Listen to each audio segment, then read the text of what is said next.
ਸਾਰਿਆਂ ਨੇ मगर ਉਸੇ ਤਰ੍ਹਾਂ ही बाणी का पाठ जिहड़ा है मगर मगर बोलण का यत्न करना है ताकि बाणी का यह पाठ जिहड़ा सानू दृढ़ हो जाए, उचारण पक्का हो जाए ते नाल नाल पाठ भी हुंदा जाएगा। लोड़ींदी विचार जिहड़ी है आप जी दे नाल नाल सांझी कर दित्ती जाएगी। आओ बाणी का पाठ श्रवण करते हाँ। वाहिगुरू जी का खालसा, वाहिगुरू जी की फतेह। श्लोक महला पहला। श्लोक महला पहला।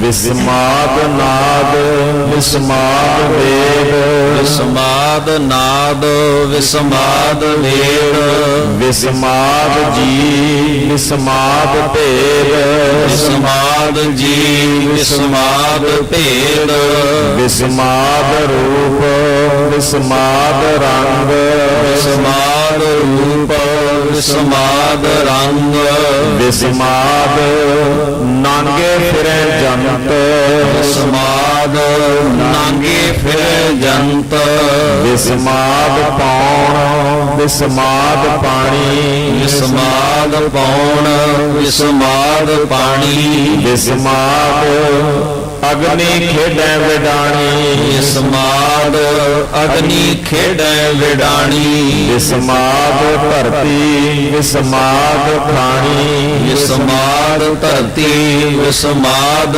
खानी, विस्माद साध लगै पराणी, विस्माद साध लगै पराणी, विस्माद संजोग विस्माद विजोग, विस्माद संयोग विस्माद विजोग, विस्माद भुख विस्माद भोग, विस्माद भुख विस्माद भोग, विस्माद सिफत विस्माद साला, विस्माद सिफत विस्माद साला, विस्माद उजड़ विस्माद राह, विस्माद उजड़ विस्माद राह, विस्माद नेड़ै विस्माद दूर, विस्माद नेड़ै विस्माद दूर, विस्माद देखै हाजरा हजूर, विस्माद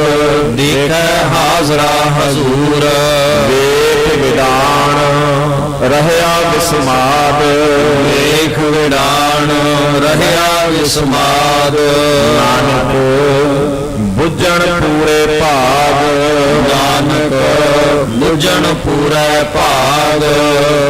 साध संगत जी, गुरु नानक साहब जी का उच्चारण किया यह पावन श्लोक आप जी ने पढ़िया सुनिया है। एक शब्द बार बार इस श्लोक विच रिपीट होया, वो शब्द है विस्माद। विस्माद एक अवस्था का सूचक है, एक मन की हालत का सूचक है। मन की वो हालत जिथे परमेश्वर के गुणां नूं, अकाल पुरख वाहिगुरू दीआं दातां नूं वेख के प्यार ते हैरानी, फिर ध्यान देना, प्यार ते हैरानी ये दो वलवले मनदे ने। जदों ये दोवें इकट्ठे हो जाते हैं, प्यार ते हैरानी जदों ये दोवें इकट्ठे हो जाते हैं, उस अवस्था नूं बाणी विस्माद आखदी है। ये ववे नाल भी आउंदा है बाणी च ते बब्बे नाल भी आउंदा है, विस्माद जां विस्माद। गुरु साहब जी ने बख्शिश करदियां क्या, वेख विडाण रहया विस्माद, नानक बुझण पूरे पूरे भाग। वड्डे भागां दे नाल इस गल नूं गुरु दी मत दे राहीं बुझिया जा सकदा है। तदों फिर मन विस्माद विच आके परमेश्वर दे रंगां दा आनंद लैंदा है। हाँ जी। महला पहला। महला पहला।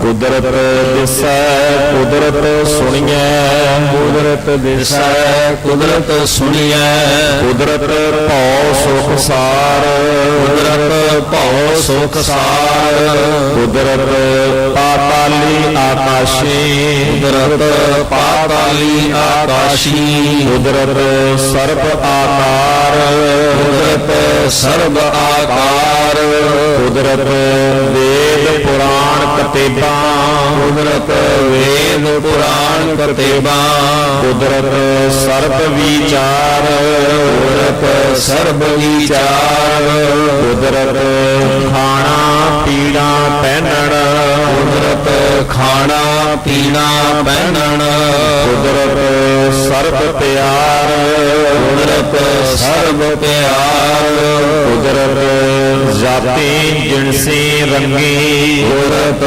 ਜਾਤੀ ਜਿਨਸੀ ਰੰਗੀ ਕੁਦਰਤ ਜੀ ਜਹਾਨ ਕੁਦਰਤ ਹੀ ਜਹਾਨ ਕੁਦਰਤ ਨੇਕੀਆਂ ਕੁਦਰਤ ਬਦੀਆਂ ਕੁਦਰਤ ਨੇਕੀਆਂ ਕੁਦਰਤ ਬਦੀਆਂ ਕੁਦਰਤ ਮਾਨ ਅਭਿਮਾਨ ਕੁਦਰਤ ਮਾਨ ਅਭਿਮਾਨ ਕੁਦਰਤ ਪੌਣ ਪਾਣੀ ਬੈ ਸੰਤਰ ਕੁਦਰਤ ਪੌਣ ਪਾਣੀ ਬੈ ਸੰਤਰ ਕੁਦਰਤ ਧਰਤੀ ਖਾਕ ਕੁਦਰਤ ਧਰਤੀ ਖਾਕ ਸਭ ਤੇਰੀ ਕੁਦਰਤ ਤੂੰ ਕਾਦਰ ਕਰਤਾ ਸਭ ਤੇਰੀ ਕੁਦਰਤ ਤੂੰ ਕਾਦਰ ਕਰਤਾ ਬਾਕੀ ਨਾਈ ਪਾਕ ਬਾਗੀ ਨਾਹੀ ਪਾਕ ਨਾਨਕ ਹੁਕਮੈ ਅੰਦਰ ਵੇਖੈ ਨਾਨਕ ਹੁਕਮੈ ਅੰਦਰ ਵੇਖੈ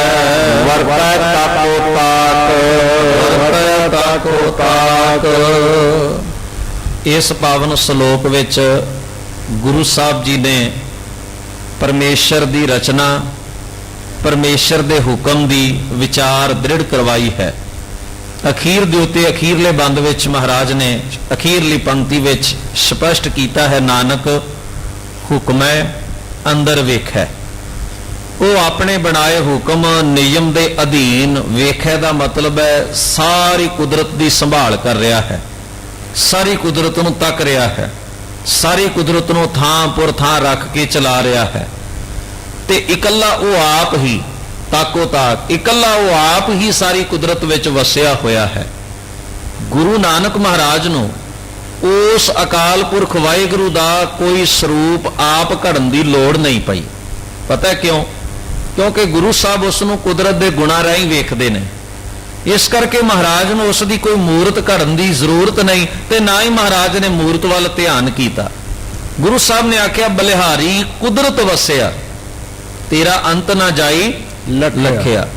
ਮੈਂ ਬਲਿਹਾਰ ਹਾਂ, ਤੂੰ ਕੁਦਰਤ ਵਿੱਚ ਵਸਿਆ ਹੋਇਆ ਹੈ। ਕੁਦਰਤ ਕਰਕੇ ਵਸਿਆ ਸੋਏ, ਉਹ ਕੁਦਰਤ ਕਰਕੇ ਆਪ ਉਸ ਵਿੱਚ ਵਸਿਆ, ਜਿਹਨੂੰ ਆਪਾਂ ਕੱਲ ਪੜਿਆ, ਕਰ ਆਸਨ ਡਿਠੋ ਚਾਓ। ਸੋ ਗੁਰੂ ਪਿਆਰ ਵਾਲਿਓ, ਸਤਿਗੁਰੂ ਗੁਰੂ ਨਾਨਕ ਮਹਾਰਾਜ ਸੱਚੇ ਪਾਤਸ਼ਾਹ ਸਾਨੂੰ ਇਹ ਮਹਿਸੂਸ ਕਰਾਉਂਦੇ ਨੇ ਬਾਰ-ਬਾਰ ਕਿ ਉਹ ਅਕਾਲ ਪੁਰਖ ਵਾਹਿਗੁਰੂ ਆਪਣੀ ਕੁਦਰਤ ਨੂੰ ਬਣਾ ਕੇ ਕਿਧਰੇ ਸਤਵੇਂ ਆਕਾਸ਼ ਜਾਂ ਕਿਧਰੇ ਹੋਰ ਨਹੀਂ ਚਲਾ ਗਿਆ। ਉਹ ਆਪਣੀ ਕੁਦਰਤ ਦੇ ਜ਼ਰਰੇ ਜ਼ਰਰੇ ਵਿੱਚ ਆਪ ਸਮਾਇਆ ਹੈ। ਕੁਦਰਤ ਦੇ ਉਹਨਾਂ ਗੁਣਾਂ ਨੂੰ ਸੰਭਾਲਣਾ, ਜਿਉਣਾ, ਇਹੀ ਉਸ ਦੇ ਨੇੜੇ ਹੋਣ ਦਾ ਸਾਧਨ ਹੈ। ਥੋੜਾ ਜਿਹਾ ਨਾਨਕ ਹੁਕਮੈ ਅੰਦਰ ਵੇਖੈ। ਦੇਖੋ ਗੁਰੂ ਨਾਨਕ ਪਾਤਸ਼ਾਹ ਜੀ ਫਰਮਾ ਰਹੇ ਨੇ, ਇੱਥੇ ਹਲਕਾ ਜਿਹਾ ਵੀਰ ਜੀ ਹੁਣਾਂ ਨੇ ਪੌਜ ਲਾ ਕੇ ਉਚਾਰਨ ਕੀਤਾ, ਤੁਸੀਂ ਵੀ ਹਲਕਾ ਜਿਹਾ ਪੌਜ ਲਾ ਕੇ ਪਿੱਛੇ ਉਚਾਰਨ ਕੀਤਾ। ਨਾਨਕ ਦੇ ਕੱਕੇ ਨੂੰ ਮਾਤਰਾ ਨਹੀਂ ਲੱਗੀ ਹੋਈ, ਇਸ ਵਾਸਤੇ ਨਾਨਕ ਦੇ ਉੱਤੇ ਵਿਸ਼ਰਾਮ ਦਿੱਤਾ ਜਾਏਗਾ। ਹੁਕਮੈ ਅੰਦਰ ਵੇਖੇ, ਇਹ ਪ੍ਰਮਾਤਮਾ ਵਾਸਤੇ ਭਾਵ ਪ੍ਰਮਾਤਮਾ ਦੀ ਨਿਯਮਾਵਲੀ ਗੁਰੂ ਨਾਨਕ ਪਾਤਸ਼ਾਹ ਜੀ ਦੱਸ ਰਹੇ ਹਨ। ਤੇ ਜੇ ਆਪਾਂ ਪਾਠ ਕਰਾਂਗੇ ਨਾਨਕ ਹੁਕਮੇ, ਫਿਰ ਪਾਠ ਦਾ ਉਚਾਰਨ ਜਾਂ ਉਹਦੀ ਸਿਰ ਜਿਹੜੀ ਆ ਉਹ ਗਲਤ ਹੋ ਜਾਏਗੀ। ਹੋਇਆ ਕੀ ਹੈ ਕਿ ਆਸਾ ਕੀ ਵਾਰ ਜਿਹੜੀ ਹੈ ਵੀ ਉਹ ਸਵੇਰੇ ਬਹੁਤ ਦੜਾਈ ਜਾਂਦੀ ਹੈ, ਵਿੱਚ ਸ਼ਬਦ ਜ਼ਿਆਦਾ ਪੜ੍ਹੇ ਜਾਂਦੇ ਆ, ਜਿਸ ਕਰਕੇ ਆਮ ਸੰਗਤ ਨੂੰ ਆਸਾ ਕੀ ਵਾਰ ਦੇ ਭਾਵ ਦਾ ਪਤਾ ਨਹੀਂ ਲੱਗ ਰਿਹਾ। ਹਾਂਜੀ, ਪੌੜੀ ਪੌੜੀ ਆਪੀ ਨੈ ਭੋਗ ਭੋਗ ਕੈ ਆਪੀ ਨੇ ਭੋਗ ਭੋਗ ਕੈ ਹੋਏ ਭਸਮੜ ਭੌਰ ਸਿਧਾਇਆ ਹੋਏ ਭਸਮੜ ਭੌਰ ਸਿਧਾਇਆ। ਜਿਵੇਂ ਸਾਧ ਸੰਗਤ ਕੱਲ ਵੀ ਧਿਆਨ ਦਿਵਾਇਆ ਸੀ, ਕੇ ਅਤੇ ਕੈ ਦੋ ਲਾਵਾਂ ਅਤੇ ਲਾਂ ਆਮ ਤੌਰ ਤੇ ਬਹੁਤੀ ਵਾਰੀ ਸਾਡੇ ਪਾਠ ਵਿੱਚ ਅਵਿਸਰਾਪਨ ਰਹਿੰਦਾ ਹੈ। ਇਹਨਾਂ ਗੱਲਾਂ ਦਾ ਜ਼ਰੂਰ ਧਿਆਨ ਰੱਖਣਾ ਹੈ। ਜਿਵੇਂ ਪਿਛਲੇ ਸ਼ਲੋਕ ਵਿੱਚ ਵੀ ਸਾਡੇ ਬਹੁਤੇ ਵੀਰ ਭੈਣਾਂ ਪਾਠ ਕਰਦੇ ਆ, ਕੁਦਰਤ ਦਿਸੇ ਕੁਦਰਤ ਸੁਣੀਏ, ਸੁਣੀਏ ਪਾਠ ਨਹੀਂ ਹੈ, ਐੜੇ ਨੂੰ ਲਾਵਾਂ ਨਾਲ ਹੈ, ਈੜੀ ਨੂੰ ਲਾਂ ਨਹੀਂ ਲੱਗੀ ਹੋਈ। ਐੜੇ ਨੂੰ ਦੁਲਾਵਾਂ ਹੈ ਤੇ ਐੜੇ ਨੂੰ ਦੁਲਾਵਾਂ ਦਾ ਉਚਾਰਨ ਸਾਨੂੰ ਸੁਣੀਏ, ਐ ਨੂੰ ਦੁਲਾਵਾਂ ਲਾ ਕੇ ਹੀ ਪਾਠ ਕਰਨਾ ਚਾਹੀਦਾ। ਸੁਣੀਏ ਪਾਠ ਨਹੀਂ ਹੈ, ਈੜੀ ਨੂੰ ਲਾ ਨਹੀਂ ਹੈ। ਸੋ ਜਦੋਂ ਪਾਠ ਕਰਦੇ ਆਪਾਂ ਧਿਆਨ ਨਾਲ ਆਪੀ ਮੈਂ ਭੋਗ ਕੈ, ਆਪੀ ਮੈਂ ਭੋਗ ਕੈ, ਹੋਏ ਭਸਮੜ ਭੌਰ ਸਿਧਾਇਆ, ਹੋਏ ਭਸਮੜ ਭੌਰ ਸਿਧਾਇਆ, ਵੱਡਾ ਹੋਆ ਦੁਨੀਦਾਰ, ਵੱਡਾ ਹੋਆ ਦੁਨੀਦਾਰ, ਕਾਲ ਸੰਗਲ ਘੱਟ ਚਲਾਇਆ, ਕਾਲ ਸੰਗਲ ਘੱਟ ਚਲਾਇਆ, ਅੱਗੇ ਕਰਨੀ ਕੀਰਤ ਵਾਚੀਐ, ਕਰਨੀ ਕੀਰਤ ਵਾਚੀਐ, ਬਹਿ ਲੇਖਾ ਕਰ ਸਮਝਾਇਆ, ਮਹਿ ਲੇਖਾ ਕਰ ਸਮਝਾਇਆ, ਥਾਉ ਨਾ ਹੋਵੀ ਪਾਉਂਦੀ, ਹਾਉ ਨਾ ਹੋਈ ਪਾਉਂਦੀ, ਹੁਣ ਸੁਣੀਐ ਕਿਆ ਰਵਾਇਆ, ਹੁਣ ਸੁਣੀਐ ਕਿਆ ਰੁਵਾਇਆ, ਮਨ ਅੰਧੈ ਜਨਮ ਗਵਾਇਆ, ਮਨ ਅੰਧੈ ਜਨਮ ਗਵਾਇਆ। ਸਾਧ ਸੰਗਤ ਜੀ, ਇਹ ਪੌੜੀ ਦਾ ਪਾਠ ਆਪ ਜੀ ਨੇ ਪੜਿਆ ਸੁਣਿਆ ਹੈ। ਥੋੜਾ ਜਿਹਾ ਇਸ ਦੀ ਅਖੀਰਲੀ ਪੰਕਤੀ ਵੱਲ ਧਿਆਨ ਦੇਈਏ। ਇੱਕ ਜੀਵਨ ਹੈ ਜਿਹੜਾ ਅਸੀਂ ਸਰੀਰ ਦੇ ਤਲ ਤੇ ਜਿਉਂਦੇ ਹਾਂ, ਇੱਕ ਜੀਵਨ ਹੈ ਜਿਹੜਾ ਮਨ ਦੇ ਤਲ ਤੇ ਵੀ ਨਾਲ ਨਾਲ ਚੱਲ ਰਿਹਾ ਹੈ। ਮਨ ਅੰਧ ਹੈ, ਜਨਮ ਗਵਾਇਆ। ਇਸ ਸਾਰੀ ਪੌੜੀ ਦੇ ਵਿੱਚ ਗੁਰੂ ਸਾਹਿਬ ਜੀ ਨੇ ਮਨ ਦੇ ਤਲ ਦੀ ਅਵਸਥਾ ਦਾ ਜ਼ਿਕਰ ਕੀਤਾ ਹੈ। ਖਿਆਲ ਕਰਿਓ, ਇੱਕ ਅੱਖਾਂ ਸਾਡੀਆਂ ਇਹ ਨੇ, ਇੱਕ ਕੰਨ ਸਾਡੇ ਇਹ ਨੇ, ਹੱਥ ਨੇ, ਪੈਰ ਨੇ। ਪਰ ਖਿਆਲ ਕਰਿਓ, ਕਿਤੇ ਗੁਰੂ ਗ੍ਰੰਥ ਸਾਹਿਬ ਦੀ ਬਾਣੀ 'ਚ ਐਸੀ ਗੱਲ ਵੀ ਕਹੀ ਗਈ, ਭੈ ਕੇ ਚਰਨ ਕਰ ਭਾਵ ਕੇ ਲੋਇਣ ਸੁਰਤ ਕਰੇ, ਨਾਨਕ ਕਹੈ ਸਿਆਣੀਏ ਏਵ। ਇਹਦਾ ਭਾਵ ਗੁਰਬਾਣੀ ਨੇ ਹੋਰ ਵੀ ਕੁਝ ਅੰਗਾਂ ਦਾ ਜ਼ਿਕਰ ਕੀਤਾ, ਉਹ ਗੁਣ ਰੂਪੀ ਅੰਗ ਨੇ। ਸਚਿਆਰਾ ਜੀਵਨ, ਅੱਖੀ ਬਾਝੋਂ ਵੇਖਣਾ, ਵਿਣ ਕੰਨਾ ਸੁਣਨਾ, ਪੈਰਾਂ ਬਾਝੋਂ ਚੱਲਣਾ, ਵਿਣ ਹੱਥਾਂ ਜੀਭੇ ਬਾਝੋਂ ਬੋਲਣਾ, ਇਉਂ ਜੀਵਤ ਮਰਨਾ। ਇਹਨਾਂ ਗੱਲਾਂ ਨੂੰ ਜਦੋਂ ਅਸੀਂ ਧਿਆਨ 'ਚ ਰੱਖਦੇ ਹਾਂ, ਇਹ ਅਖੀਰਲੀ ਪੰਕਤੀ ਨੂੰ ਜ਼ਰਾ ਫੇਰ ਆਪਾਂ ਵਿਚਾਰੀਏ। ਮਨ ਅੰਧ ਹੈ, ਜਨਮ ਗਵਾਇਆ। ਅਗਿਆਨੀ ਮਨ ਨੇ ਆਪਣਾ ਜਨਮ, ਆਪਣੀ ਹੋਂਦ, ਆਪਣੀ ਪਵਿੱਤਰ ਹੋਂਦ ਜਿਹੜੀ ਹੈ ਉਹ ਗਵਾ ਲਈ। ਮਨ ਦਾ ਜਨਮ ਕੀ ਇਹ? ਮਨ ਹਰ ਜੀ ਤੇਰਾ ਨਾਲ ਹੈ। ਆ ਜਨਮ ਸੀ ਮਨ ਦਾ, ਪਰ ਜਨਮ ਤੋਂ ਇਹਨੇ ਮੌਤ ਵੱਲ ਸਫ਼ਰ ਸ਼ੁਰੂ ਕਰ ਲਿਆ। ਮਨ ਦਾ ਜਨਮ ਸੀ, ਮਨ ਹਰ ਜੀ ਤੇਰਾ ਨਾਲ ਹੈ। ਹਰ ਜੀ ਨਾਲ ਹੈ ਜਿਹੜਾ ਉਹਨੂੰ ਛੱਡ ਦਿੱਤਾ ਹੈ, ਤੇ ਕਿਹੜੇ ਰਾਹ ਤੁਰ ਪਿਆ? ਵਿਕਾਰਾਂ ਵਾਲੇ ਪਾਸੇ, ਮੌਤ ਵਾਲੇ ਪਾਸੇ ਤੁਰ ਪਿਆ। ਆਪੀ ਨਾ ਭੋਗ ਕੈ, ਹੋਏ ਭਸਮੜ ਭੌਰ ਸਿਧਾਇਆ। ਇੱਥੇ ਗੁਰੂ ਸਾਹਿਬ ਮਨ ਦੇ ਤਲ ਦੀ ਗੱਲ ਕਰਦੇ ਨੇ ਵੀ ਭੋਗਾਂ ਦੇ ਵਿੱਚ ਖਚਤ ਹੈ। ਫਿਰ ਅੱਗੇ ਆਪਾਂ ਇੱਕ ਇਸੇ ਪੌੜੀ 'ਚ ਪੰਕਤੀ ਪੜ੍ਹੀ ਹੈ, ਗਲ ਸੰਗਲ ਘੱਤ। ਕਿਹੜੇ ਸੰਗਲ? ਗੁਰਬਾਣੀ ਨੇ ਸੰਗਲ ਕਿਹਨੂੰ ਮੰਨਿਆ? ਨਾਨਕ ਔਗਣ ਜੇਤੜੇ ਤੇ ਗਲੀ ਜੰਜ਼ੀਰ। ਸੋ ਗੁਰਦੇਵ ਨੇ ਸਾਰੀ ਪੌੜੀ ਦੇ ਵਿੱਚ ਮਨ ਦੇ ਵਿਕਾਰੀ ਹੋਣ, ਮਨ ਦਾ ਵਾਹਿਗੁਰੂ ਦੇ ਸਰੂਪ ਨਾਲੋਂ, ਵਾਹਿਗੁਰੂ ਦੇ ਗੁਣਾਂ ਨਾਲੋਂ ਵਿਛੋੜਾ ਪੈ ਕੇ ਤੇ ਆਤਮਕ ਮੌਤ ਵਾਲੇ ਪਾਸੇ ਤੁਰ ਪੈਣ ਦੀ ਉਸ ਅਵਸਥਾ ਦਾ ਜ਼ਿਕਰ ਕੀਤਾ ਹੈ। ਥੋੜਾ ਜਿਹਾ ਇੱਕ ਹੋਰ ਬੇਨਤੀ ਹੈ ਵੀ ਜਿਸ ਤਰ੍ਹਾਂ ਸ਼ਬਦਾਂ ਵਿੱਚ ਰਹਾਉ ਆਉਂਦਾ ਹੈ, ਤੇ ਸ਼ਬਦ ਦੇ ਵਿੱਚ ਜਿਹੜਾ ਰਹਾਉ ਹੁੰਦਾ ਉਹਦਾ ਅਰਥ ਹੈ ਠਹਿਰੋ ਤੇ ਰੁਕੋ, ਉਹ ਸ਼ਬਦ ਦਾ ਸਬਜੈਕਟ ਹੁੰਦਾ ਹੈ। ਇਸੇ ਤਰ੍ਹਾਂ ਹੀ ਸ਼ਲੋਕ ਤੇ ਪੌੜੀ ਹੈ, ਪੌੜੀ ਜਿਹੜੀ ਅਖੀਰਲੀ ਤੁਕ ਹੁੰਦੀ ਹੈ ਉਹਦੇ ਵਿੱਚ ਸਬਜੈਕਟ ਹੁੰਦਾ ਹੈ, ਵਿਸ਼ਾ ਹੁੰਦਾ ਹੈ। ਬਾਕੀ ਜਿਹੜੀ ਅਖੀਰਲੀ ਤੁਕ ਹੈ ਮਨ ਅੰਧੇ ਜਨਮ ਗਵਾਇਆ, 2 ਸ਼ਲੋਕ ਤੇ ਪੌੜੀ ਇਹਦੇ ਦੁਆਲੇ ਸਾਰੀ ਘੁੰਮਦੀ ਹੈ। ਹੁਣ ਤੁਸੀਂ ਦੁਬਾਰਾ ਕਿਤੇ ਇਹ ਪ੍ਰੋਗਰਾਮ ਰੱਖੋਗੇ ਨਾ ਸੰਥਿਆ ਦਾ, ਫਿਰ ਵਿਸਥਾਰਪੂਰਵਕ ਤੁਹਾਡੇ ਨਾਲ ਇਹ ਵਿਚਾਰਾਂ ਕਰਾਂਗੇ। ਮਨ ਅੰਧੇ ਜਨਮ ਗਵਾਇਆ ਇਹ ਸਬਜੈਕਟ ਹੈ, ਬਾਕੀ 2 ਸ਼ਲੋਕਾਂ ਅੰਦਰ ਤੇ ਪੌੜੀ ਅੰਦਰ ਇਹ ਸਬਜੈਕਟ ਨੂੰ ਸਾਰਾ ਖੋਲਿਆ ਗਿਆ ਹੈ। ਯਾਨੀ ਗਵਾਏ ਦਾ ਮੀਨਿੰਗ ਹੈ ਬਟੂਆ ਸਾਡੇ ਕੋਲ ਆ, ਕਿਤੇ ਗਵਾਚ ਗਿਆ, ਸੁੱਟਿਆ ਗਿਆ। ਇਹਦਾ ਜੀਵਨ ਸਾਡੇ ਕੋਲ ਆ, ਉਸ ਜੀਵਨ ਦਾ ਅਸੀਂ ਲਾਭ ਫਾਇਦਾ ਸਮੇਂ ਦਾ ਨਹੀਂ ਉਠਾ ਸਕੇ ਜੀ। ਸ਼ਲੋਕ ਮਹਲਾ ਪਹਿਲਾ। ਸ਼ਲੋਕ ਮਹਲਾ ਪਹਿਲਾ। ਭੈ ਵਿੱਚ ਪਵਨ ਵਹਿ ਸਦ ਵਾਓ, ਭੈ ਵਿੱਚ ਪਵਨ ਵਹਿ ਸਦ ਵਾਓ, ਭੈ ਵਿੱਚ ਚੱਲੈ ਲੱਖ ਦਰਿਆਓ, ਭੈ ਵਿੱਚ ਚੱਲੈ ਲੱਖ ਦਰਿਆਓ, ਭੈ ਵਿੱਚ ਅਗਨ ਕੱਢੈ ਵੇਗਾਰ, ਭੈ ਵਿੱਚ ਅਗਨ ਕੱਢੈ ਵੇਗਾਰ, ਭੈ ਵਿੱਚ ਧਰਤੀ ਦੱਬੀ ਭਾਰ, ਭੈ ਵਿੱਚ ਧਰਤੀ ਦੱਬੀ ਭਾਰ, ਭੈ ਵਿੱਚ ਇੰਦ ਫਿਰੈ ਸਿਰ ਭਾਰ, ਭੈ ਵਿੱਚ ਇੰਦ ਫਿਰੈ ਸਿਰ ਭਾਰ, ਭੈ ਵਿੱਚ ਰਾਜਾ ਧਰਮ ਦੁਆਰ, ਭੈ ਵਿੱਚ ਰਾਜਾ ਧਰਮ ਦੁਆਰ, ਭੈ ਵਿੱਚ ਸੂਰਜ, ਭੈ ਵਿੱਚ ਚੰਦ, ਭੈ ਵਿੱਚ ਸੂਰਜ, ਭੈ ਵਿੱਚ ਚੰਦ, ਬੋ ਕਰੋੜੀ ਚਲਤ